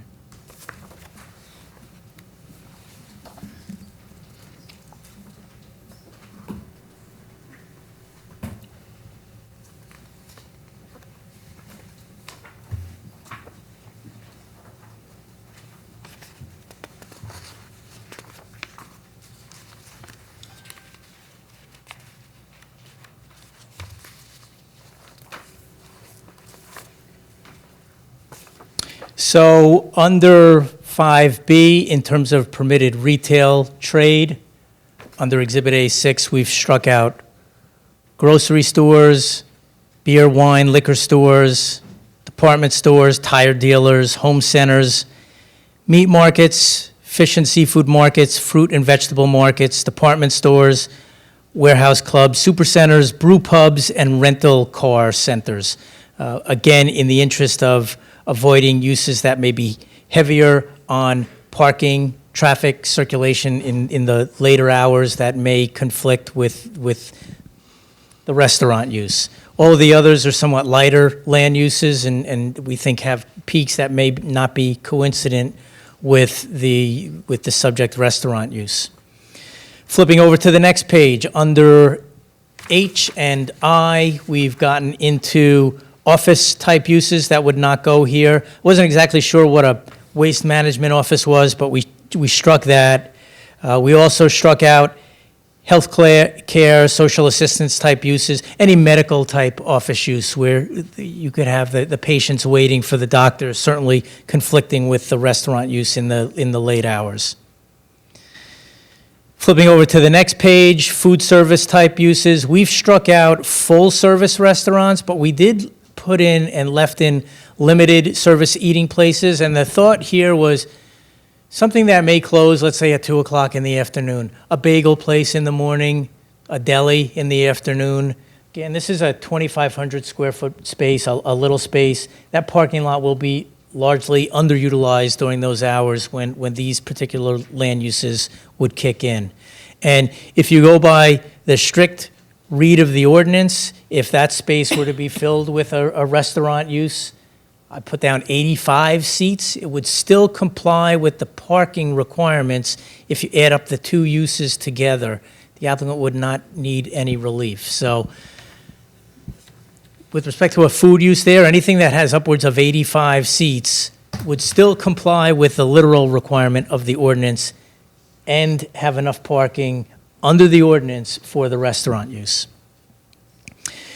I knocked out all the wholesale type trade uses under M, and then obviously under the conditional use standards, no gasoline service stations here, no convenience associated with gas, no new car dealers, no larger scale educational uses. You have a number of business type schools, computer management schools, those type of uses could not go here.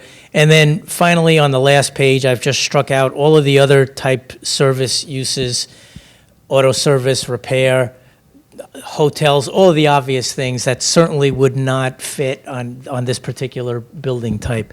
So the intent is that that just becomes an added use that adds to the viability of the site. It's a pad that is sort of sitting there that we see not creating substantial harm, substantial interference with the overall operation of the restaurant use, and just adds to that viability of the site as a whole, with a smaller scale office use, with, again, a bagel shop, a deli, or that type of use, or, as I said before, as the flagship of Outback now has down in Florida, a Charles Schwab type use as well. So with that, I think there's enough evidence on the record for me to conclude that the planning tests are met here in terms of the bulk relief that the applicant needs, in terms of the design exceptions. I'm sure there'll be some dialogue with respect to the exhibit that I just put forth, and perhaps some interaction with our applicant here, but I believe the applicant's burden is met. It's only going to be a positive repurposing of this property in the advancement of the public interest without creating any substantial detriment or harm to the public good or impairment to your zone plan and ordinance. And with that, I'll rest at this point. Thank you, John. Nothing further, Mr. McDonough. Okay. Professionals?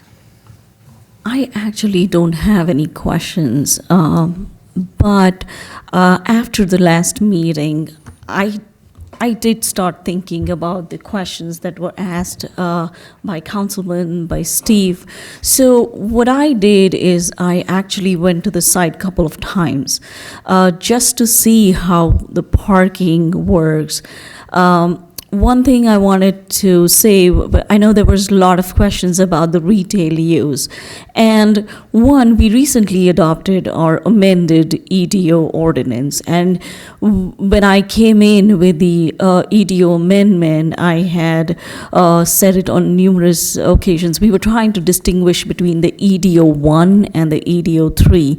EDO 1 being along Route 34 and along more local streets, whereas EDO 3 was along the state highways. The previous ordinance was crafted such that there was no difference between the EDO 1 and EDO 3. And my first reaction was, well, they're geographically located along different corridors, then why do they have the same standards? I believe that some of the design waivers, and when we were working on the EDO ordinance, it was a conscious effort that we would just focus on the zone itself. But when it came to design waivers like landscaping or the parking areas, we would deal with it separately as we keep working on the LDO and we address each and every non-residential zone in the town. So we finished ETO. Soon I will be coming in with the CN zone, the CR zone. So some of the design waivers are related to the mismatch, if I may say, between the amended EDO 3 and what is existing from the previous ordinance. At some point, we will be dealing with those inconsistencies. But in terms of uses, the EDO 3 zone allows multiple uses. The idea was to allow a mix of uses, compatible uses on the site. Then the next question is, do they need a parking variance? And based on our township's parking requirement, the retail use requires one space for every 150 square feet, and the restaurant has a parking requirement. So that generates a parking requirement of 122 spaces. Yesterday afternoon, I tried to visit the site around lunchtime. Dawn, can you please put up the pictures for me?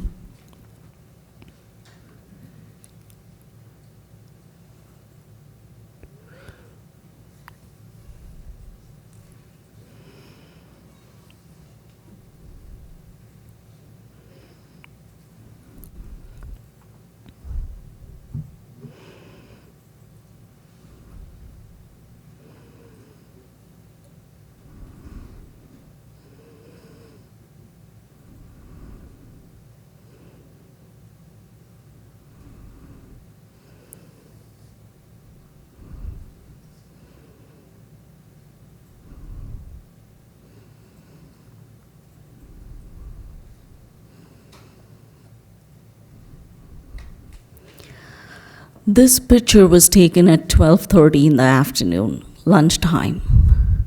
Next picture. You can see that there are like very few cars in the parking lot. You can also see that the existing parking lot is kind of devoid of any landscaping. Probably the cars that are parked are not of customers or patrons, but of employees working there. Next page, next picture.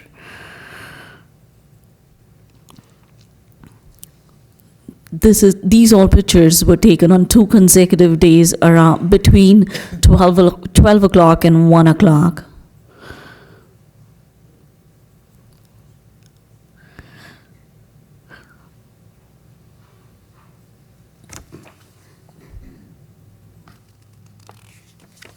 And what I was just trying to do an exercise to see how parking works, and usually when somebody comes in with a development plan for a vacant site and we don't know what to expect from a restaurant or how much parking demand it would generate, we're kind of disadvantaged because we're going by numbers. Here, I think we have the benefit of seeing what the existing restaurant really requires or what happens during the daytime. With the retail use, remember the application does not require a parking variance based on our code. And we noticed that during the daytime, the parking lot is empty. I didn't have a chance to go back in the evening, but I'm pretty sure the parking lot is jam-packed in the evening or is fully occupied. If there is a retail use that has a different peak period, I believe it will still work. Or if there is a retail use that has lesser parking demand. So if you go back and look at my memo, it shows that the retail use, the proposed retail use, which is 2,500 square feet, would require 17 parking spaces. There are 132 parking spaces that are proposed, which means that there are 11 additional spaces and then 17 spaces for the retail use, which is like 28 parking spaces. The way I would run the math, and I would like Deanna to add comments to it, is as long as a proposed use does not require more than that 28 parking spaces, it would work. Imagine having a breakfast place which typically closes at 2 o'clock or 3 o'clock. When we have done previous planning board applications, we did look at some time stipulation when they were asking for a parking variance across the street. We had the requirement that the restaurant be closed by 3 o'clock. In this instance, a parking variance is not required. But if there is a change in tenancy at some point and and a use that requires more parking comes in, then at the zoning permit stage, the applicant would be required to come back to the planning board for a parking variance, and we can reevaluate that at that stage. But the only reason I went through the site just to look at how the parking work is, because I wasn't sure if the second retail use would fit in, would it, be underparked, and is the proposed parking going to work? And this is what I actually saw. Deanna, if you would like to add anything. Yeah, I mean, Deanna Drum for the record. I mean, you're very familiar, Outback is going to be pretty packed, probably after 5 o'clock on weeknights. So if you have a use that's pretty compatible, meaning that their parking peak is not really at that time, the site's going to work from a parking aspect. Where the door is for the Outback, which basically faces Route 9, most people are going to park either to the south side of the Outback or to the north side, which is really where that retail building is going to be located. The last spaces are probably going to be, behind the Outback or closer to Route 34. So I think if you have a compatible use regards to parking demand as well as peak times, there's going to be plenty of parking, at least from a parking ordinance standpoint. I have a question to that. I know Mr. McDonough on several occasions mentioned a bagel joint. I'm sorry, mentioned a bagel restaurant? Yes. Now, we all know that those bagel places they have more in and out traffic. So would more traffic study be required if that type of business comes in? Yeah, that's a little, from a traffic impact, yes, in the morning it's probably going to generate more traffic, but then the Outback doesn't really generate anything. So those two, from an access standpoint, there's capability. The other issue is a DOT permitting standpoint. So, one of the recommendations, and it's really going to be up to the applicant, how they proceed, as submitting the application to DOT, is that DOT will let you have a change in use. It's a retail use. The question is, it goes from retail to, say, a bagel shop, that likely will generate a significant increase in traffic, but that's something, their traffic engineer should look at prior to them submitting the actual DOT application, meaning that it may be prudent on their part to submit a highest and best use just from a DOT permitting standpoint. And actually, having said that, that was going to be my next question to the applicant. Do they have do they have a tenant in mind for that retail store? I don't believe there's a tenant being negotiated with specifically right now. I think we're having the discussion that you're having right now. What would be appropriate? And to get you back to the bagel, is that, for the most part, people are already on the road heading to work, and they're just stopping in. So from an impact, impact to the area, intersection, it's going to be very negligible. It's really just going to be the in and out flow at the access points.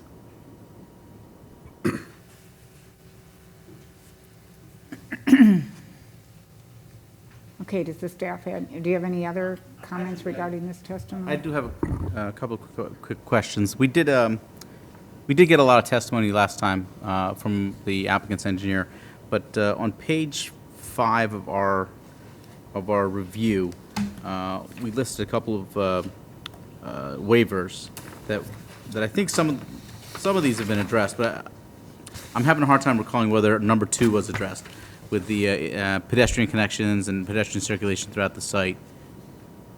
Chris, can you come up and address those? On page 5 of Rakesh's letter, there's the category of waivers. Do you want to see it? Sure.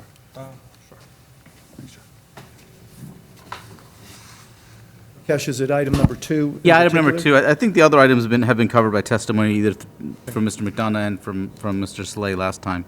But I think item number 2, we may have neglected to address that last time. Right, so it looks like there's comments A through D under item number 2, A being, there are no sidewalks proposed throughout the parking areas.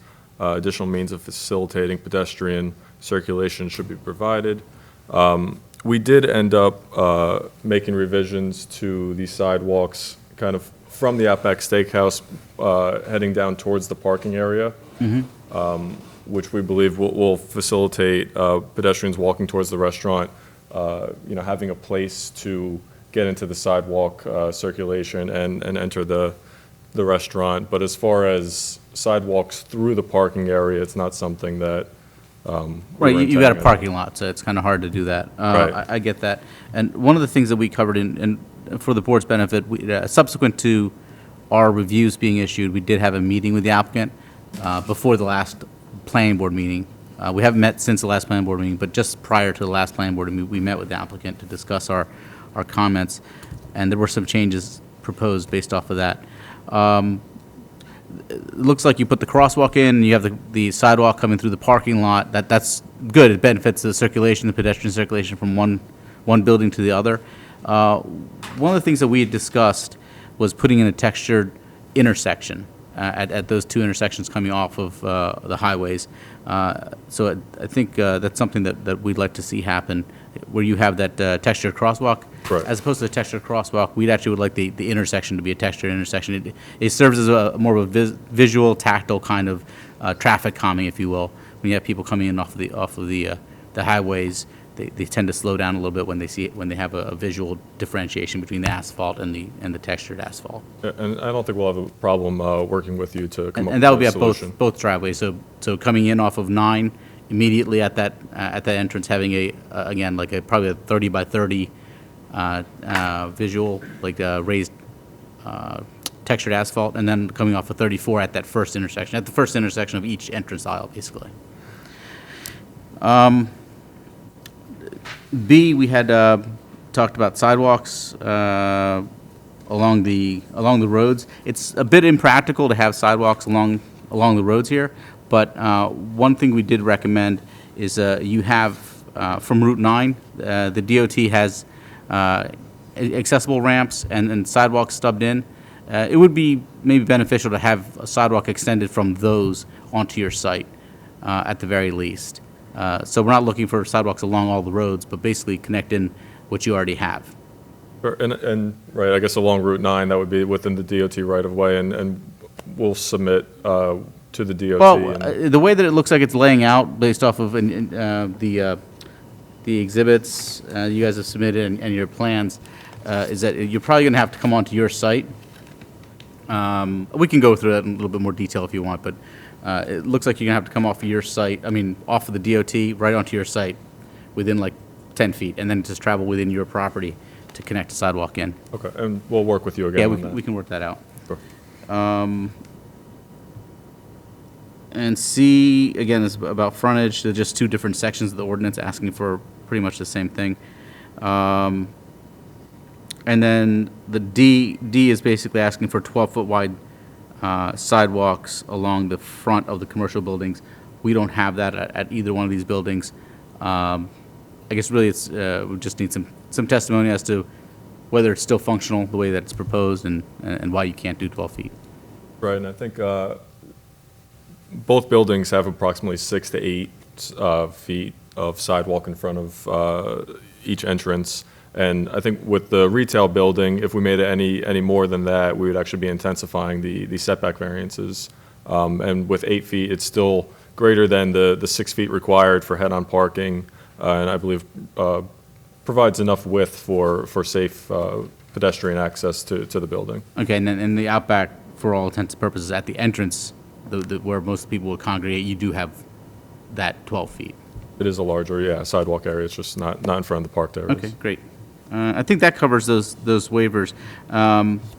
We did have quite a few comments that were mostly technical in nature, which I believe the applicant agreed to address, and we'll have to address those at final should the board act favorably on this application.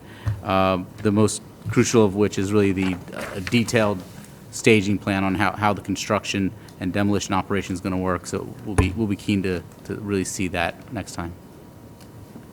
That's all I have. Do you have any? Nothing at this time. Okay, anyone from the board? Yes, Mr. Lawrence. On your nice color drawing here, I noticed, are on the entrance off of Route 9 and getting back onto Route 9, you have these nice radiuses of entrance and leaving. On Route 34, coming into the site, the radius seems to be kind of sharp. Is there a reason for that? It doesn't seem to flow like the other three. No, I think the radiuses coming off of Route 9 were larger in nature, handling the truck traffic entering through the site. It's not something that was done, for any main reason, but again, I think, Scott Kennel, if he had any comments on the traffic, but no, it wasn't done for any specific reason or. Yeah, because, I mean, you have the green area there. It looks like you have the room to make a nice entrance in there, because the cars are coming, they come off of Route 9 onto Route 34 pretty fast in that area. And actually, with the reconfiguration, since we met with the professionals, I think there was a parking area that was immediately adjacent to that entrance. And it may have limited that radius, but it's something that we could widen out if necessary. Okay, thank you. If I could just add to the, You want to just identify yourself, Scott? yes, Scott Kennel, McDonough and Ray Associates. No, you can hear it. Here, you can use this one. Scott? Again, Scott Kennel, McDonough and Ray Associates. Just to follow up on the Route 34 access design, it's a balance with NJDOT on, they have criteria as far as maximum curb line opening, as well as the ability to accommodate the design vehicle that's going to utilize that. The plan that's presented provides a 25-foot radius. That's basically at the DOT maximum when they look at a two-way driveway. Because you got to look at Route 34 and Route 9 are two different types of driveways. So we have the right in, right out. It's higher speeds on Route 9 than it is on Route 34, at least it's posted. Sometimes that doesn't happen. But DOT, when you have a two-way driveway, tries to, again, it's a balance not to oversize the driveway. At the same time, you want the proper radius so people are not entering in faster than they should. So again, ultimately, that's going to be a NJDOT decision based on the design and the vehicles utilizing each driveway. Madam Anyone? Chairperson. Yes, Mr. Ping? I have a question. When they're coming out onto Route 34, is there going to be a left turn light, or there'll be no left turn at all? Again, the plan as presented does not consider a traffic light. It'll be stop sign controlled. As presented, it's shown permitting left turns in and left turns out. Again, that is going to. Oh, you're saying? Onto 34. That will be, again, a NJDOT review and consideration.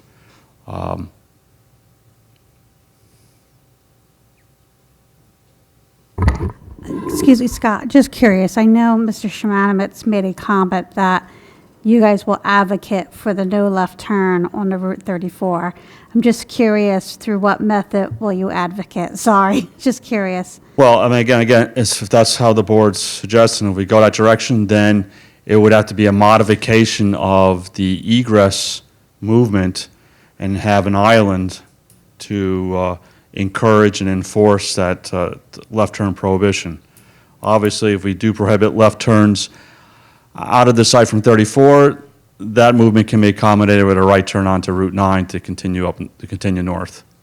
So there may have to be additional internal signage to advise the customers, but that's how that would be put in place and designed, and again, presented to NJDOT for their review and consideration.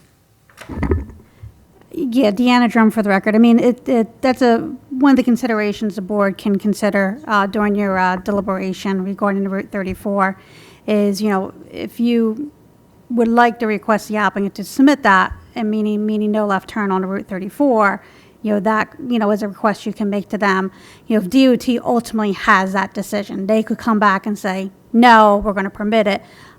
It's unlikely they'll say that, but it's something during your deliberations you cannot consider. So can you make a left turn out of? Yes. Yes, correct, now. 3 different places. Yeah, correct. There are 3 driveways that are permitted, and the plan before you would permit left turn egress.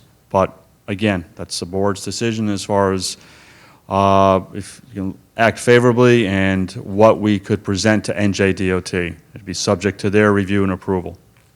Only one location you go make a left turn. With this plan, correct, on Route 34. Okay, anyone else from the board?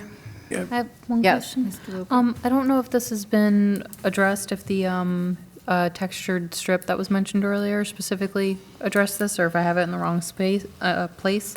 But the bank of 8 parking spots by the Route 9 ingress, I recall at the last meeting, there was some discussion about just the high speed of cars coming in and like what that would do to cars backing out there. Right, and I think the textured pavement. That's where it was, that- okay, my Right, it apologies. would be, I guess, at both entrances, off of Route immediately- 9. okay, right there. And off of Route 34 in order to Thank try you. to slow down the speed. Thank you. Madam Chairperson. Yes. Again, I'm going to ask the question because I don't know why this application is here. This is an EDO 3. It requires a 3-acre minimum. While I would agree that it may be a pre-existing non-conforming use as it is, once they add that 2,500 square foot building, I think all bets are off and it don't belong here. They're not even close to having 3 acres with the addition maybe that the state may give. That is my concern. My concern is, that this board, and you cited them quite well, the revisions in 2017, they made EDO 3s with that one caveat in there, and that caveat was, they must be 3 acres. And we're not near 3 acres. So I honestly believe that this belongs before the zoning board. Again, if the building was to be moved to the center of the property and turned, how many variances would you need? Well, If you fit this building and it conformed to all your setbacks, how many would be needed? It's a two-part question, so I'm going to take the first part first. The 2 whatever acre site, from a planning standpoint, I'm not the lawyer in the room, but from a planning standpoint, that's a C variance, it's not a D variance, which would go under the jurisdiction of a zoning board. So this is not a use variance application, this is really only a question of the size of the lot. Which leads to the second point is, I think we know one of the main responsibilities of the board is to regulate overdevelopment. I think that's sort of I'll say the dangling question with this application. Does this constitute overdevelopment? That's what this board has the charge of controlling. From a planning standpoint, the indicators of overdevelopment are not here. The building sizes, the 2 buildings, does not violate the bulk requirement of your ordinance in terms of floor area. The impervious coverage, likewise, complies with the requirement of your ordinance. The only thing that is in violation is the positioning of the buildings on the site, which is actually an improvement over the existing conditions. So that's part of the balancing. But in terms of overdevelopment, this is not a site that is going to be overparked. In fact, if we wanted to knock out this use, the site would certainly be overparked by 28 parking spaces. That said, we don't regulate popularity. This is a very popular user, so I think it's good planning to have those spaces there, have them available in the form of an alternate use when they're not being used by the primary user. So again, I think that goes towards the planning goal of efficient use of land and answers the question about overdevelopment. As to the coverage of the trees, which you say is increased, it's only increased if you get that property from the state, right? That's certainly a condition of this whole application, yes. We got 1, 2, 3, 4, 5, 6, 7, 8, 9, 10. 10 trees plus all the bushes that are adding to your numbers, that if you took them away, you're not increasing the Right. The entire application is premised on acquiring the DOT parcel. That's why we went from pursuing final approval to just preliminary. Anyone else have any?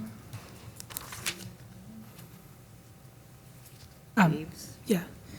Mr. Merwin, just to, since you asked the question on the legal issue, the planner is correct on the law. This is definitely a C variance application.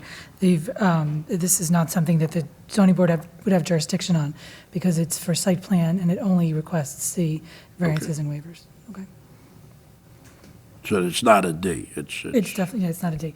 And as far, I mean, since you talked about it, the undersized lot, the 3 acres, there are certain things an applicant is supposed to do if you have an undersized lot, like try to get property from neighboring property owners. That's exactly what they're doing. So as far as curing an undersized lot issue, it's a pre-existing hardship that exists, and they are doing the one thing the law says they should try to do, get property from the neighboring property owners. They only have one, that's DOT. So they've, you know, as far as that standard, and if that's your big issue, from the legal side of it, they're doing everything that they're supposed to do to try to remedy that. Well, they're trying to get it on the one end. I haven't seen them try to get the other end, so that it would conform to a 3-acre zone. I think the other end is technically part of the right-of-way, yeah. I mean, I think you want... It's state property. It's state property. I don't think we want them to develop it, either way. It's better to leave it with the trees. But yeah, I see what you mean. But there's very limited. There are not a lot of neighbors here for them to go to get more.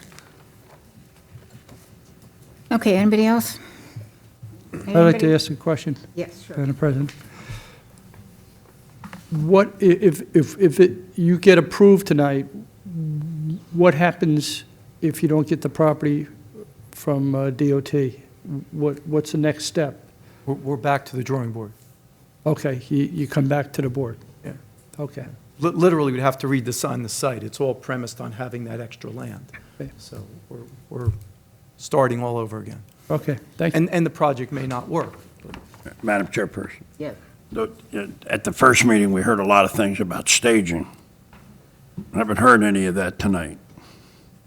They agreed at the first meeting that the staging is something that they would do and work on, and that if they do get the DOT approval, before they could get final approval, they would have to have a full staging plan. So as they changed their application from requesting preliminary and final to just preliminary, so we could deal with those two things in the interim. Very good. Okay, anyone from the public have any comments or questions?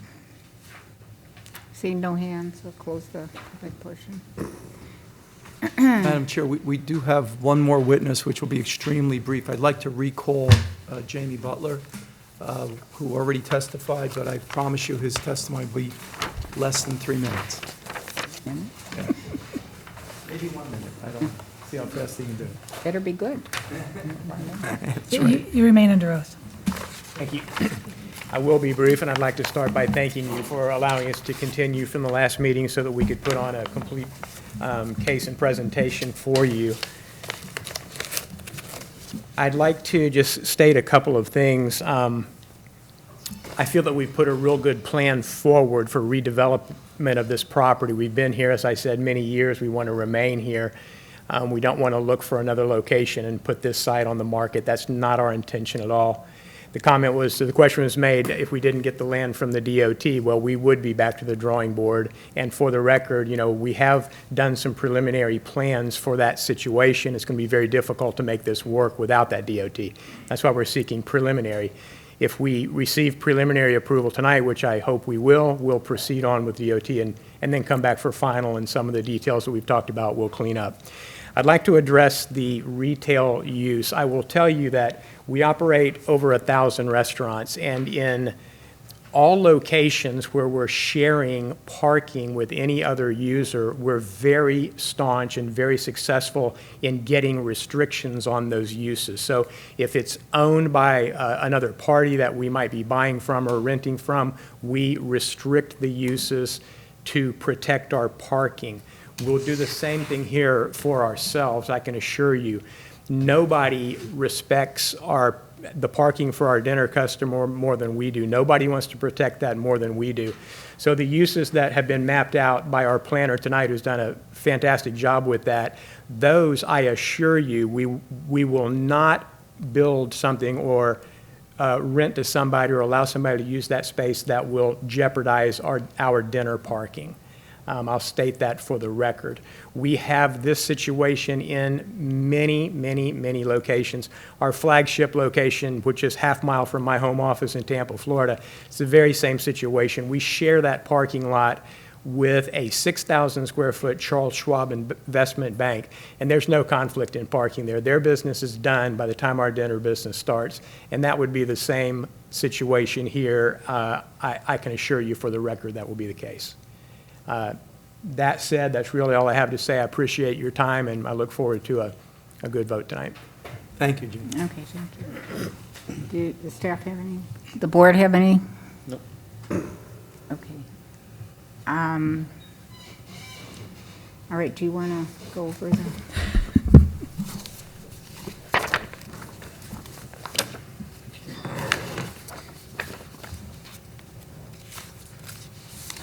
So this is an application for preliminary approval with the variances as testified to and in the environmental resolutions memo. It includes minimum front yard setbacks, landscape area ratio, minimum buffers, and for the number of signs, which is 4.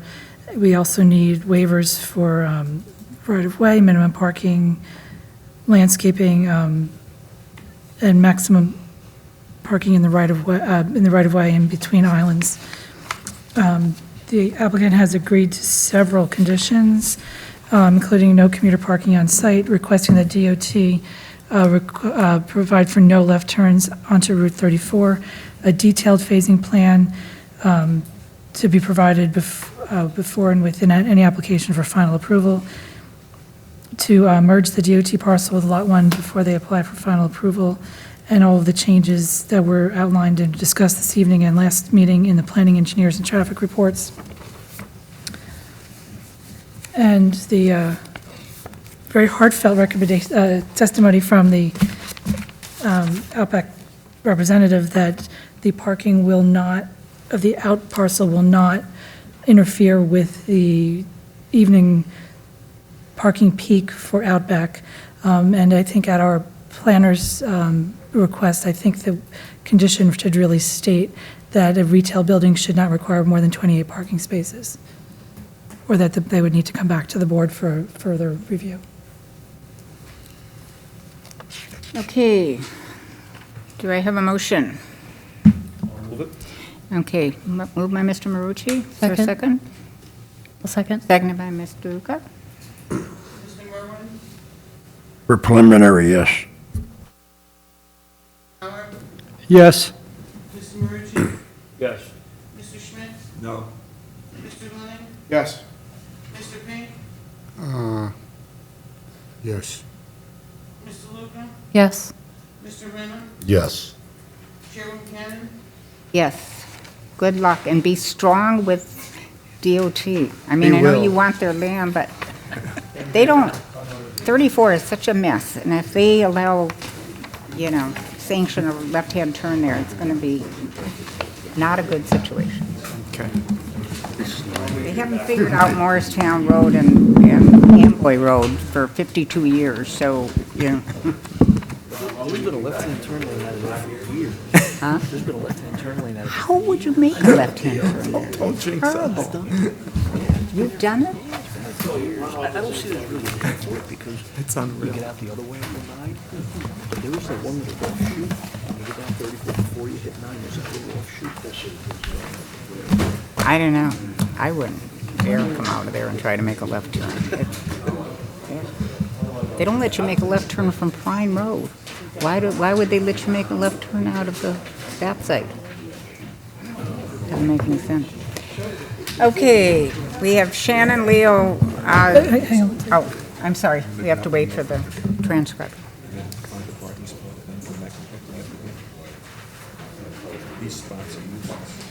Thank you.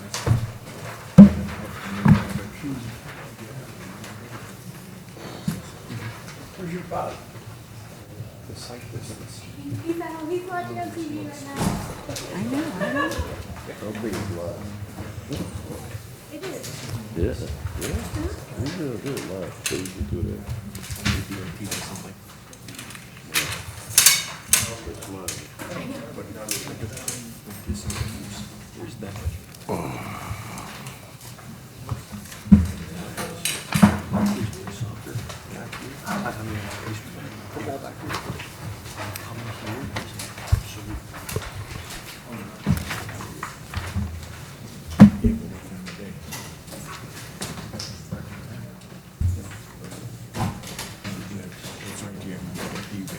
She's ready. You ready? Okay, 03-19P Shannon Leo, minor subdivision with C variance. Madam Chair, members of the board, board professionals, my name is Todd Cohen. I'm the attorney for the applicant Shannon Leo. This is a minor subdivision creating two conforming lots in the R5 zone. Originally, we thought we did not require any variances and would not need a hearing. However, after discussions with your board professionals, it was determined that side yard setback variances were in fact required. So we notified the public, and we are here this evening. I have with me Mr. Joseph Kashuba, the professional engineer and planner from KBA Engineering, who I would ask to have sworn, and then we would have his qualifications approved by the board. Do you swear or affirm the testimony about to give in this matter is the truth, the whole truth, and nothing but the truth? I do. And just spell your name for the record, please. Joseph Kashuba, Kociuba. Joe, could you just briefly put your professional qualifications on the record for the board? Certainly. I'm a professional engineer, professional planner, licensed in the state of New Jersey. I have a master's and bachelor's degree from Rowan University in civil and structural engineering. Have 15 years experience in the field. Have testified before numerous boards. I have not had the pleasure of testifying here before, though. We'll accept. Thank you. Thank you, Madam Chair. Joe, in light of the hour, could you just briefly describe the application for the board, and then we can simply address the two variances requested? Certainly. So we have an existing lot with 100 feet of frontage on Woodland Avenue in the R5 zone. It's a 5,000 square foot zone where 50 by 100 lots are permitted. As noted, we are proposing a subdivision to split the property in half for two conforming lots. The lots surrounding this are all in the R5 zone of varying sizes, many undersized, some oversized. Many of the lots in the area have reduced setbacks. Prevailing setbacks in the area range between 3 feet and 10 feet or so. So we're removing the existing structures. One of the points is that the existing dwelling is set very far back from the roadway, if anyone's looked at the property. We are creating two conforming lots, eliminating the rear yard setback variance, but are requesting side yard setbacks of 6.33 feet. When reviewing the ordinance says a minimum of 9 feet on one side and a combined of 15. We had assumed that meant that one side could be 6. That was incorrect. By virtue of that, we do require a side yard setback variance. The variances can be granted under the C2 criteria, where the purposes of the act would be advanced by deviating from the zoning ordinance. Specifically, Purpose A, the promotion of the general welfare. Purpose E, the promotion of appropriate population densities, and Purpose I, the promotion of a desirable visual environment. Specifically, we are eliminating a rear yard setback variance, which promotes the general welfare. We're also proposing a little bit wider unit to increase the rear yard, creating setback separation from the rear properties. As indicated, it is typical in the area for properties to have reduced setbacks below the 9-foot. I did note specifically, there are two fairly new homes almost immediately across the street where they maintain what appears to be about 6-foot setbacks. We're also promoting a desirable visual environment by providing a wider dwelling with a bigger backyard, has more curb appeal, and the side setbacks are typical to the area. And we're proposing a newer, conventional construction home, two of them, where the current home is in, pretty bad disrepair. In my professional opinion, there'd be no substantial detriment to the public good. The lots are conforming, the sizes are conforming, all the setbacks conform with the exception of the one side on each property. There'll be no substantial negative impact to the zone plan or zoning ordinance. We conform with the density, conform with the size. Based upon that, I believe the benefits of the variances outweigh any detriments, and the application will not have a substantial impact upon the zone plan or zoning ordinance. Thank you. Joe, you've also had the opportunity to see the June 24th memo from the township planner. I believe there were a couple of technical items that she asked that we address, and I don't believe we would have any problem addressing that. I'd just like you to confirm that for the record. That's confirmed. We can make the revisions as requested. Okay. And there was also a report from the engineer, Rakesh, dated May 29th, which I believe just outlined the waivers and the variances and asked us to correct a couple of technical comments with regard to the scale and the signature block. Obviously, those things could be done as well. We can certainly make all those revisions. We will likely file by deed if that's acceptable to the board.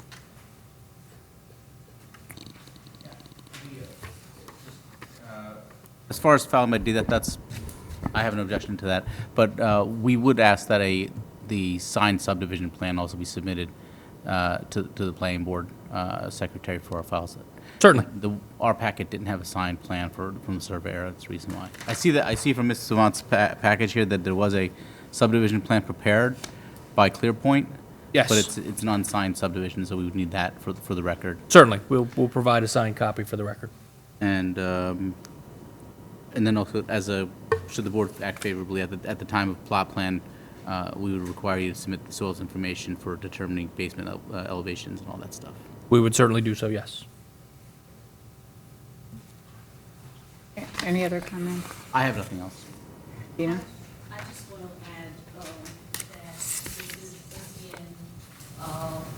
this is again the variance that is cited, the side yard variance is again one of the inconsistencies of the LDO. If you look at our yard regulations, R5 zone is the only zone where the side yard and the combined side yard requirement does not match. So what I mean by that is if you look at R6 or R7 or any other zone, the side yard and the combined side yard is the combined side yard is 2 times the side yard. In this instance, the minimum side yard required is 9 feet, and the combined side yard is 15 feet, whereas it should have been 18 feet. If an applicant meets the side yard requirement, he would require the combined side yard requirement. He would not meet the combined side yard requirement. If he meets the combined side yard requirement, he would not probably meet the side yard requirement. And when I came in with the master plan re-examination amendment, I did have that as one of the recommendations, because I noticed that many of the houses that come in front of the zoning officer, especially from Lawrence Parkway area where there is R5 zone, we notice that there are a lot of homeowners who have to seek a variance for that and have to go to the zoning board. So that is on my list to fix. Okay, from the board, any questions? Comments? Nope. Any public? It's all us. No hand. I'll move it. Okay, roll call. Mr. Merwin? Yes. Mr. Lauer? Yes? Mr. Marucci? Yes. Mr. Schmidt? Yes. Mr. Lane? Yes. Mr. Pink? Yes. Mr. Luca? Mr. Rennan? Yes. Chairman Cannon? Yes. Thank you very much for your time this evening. Thank you very much.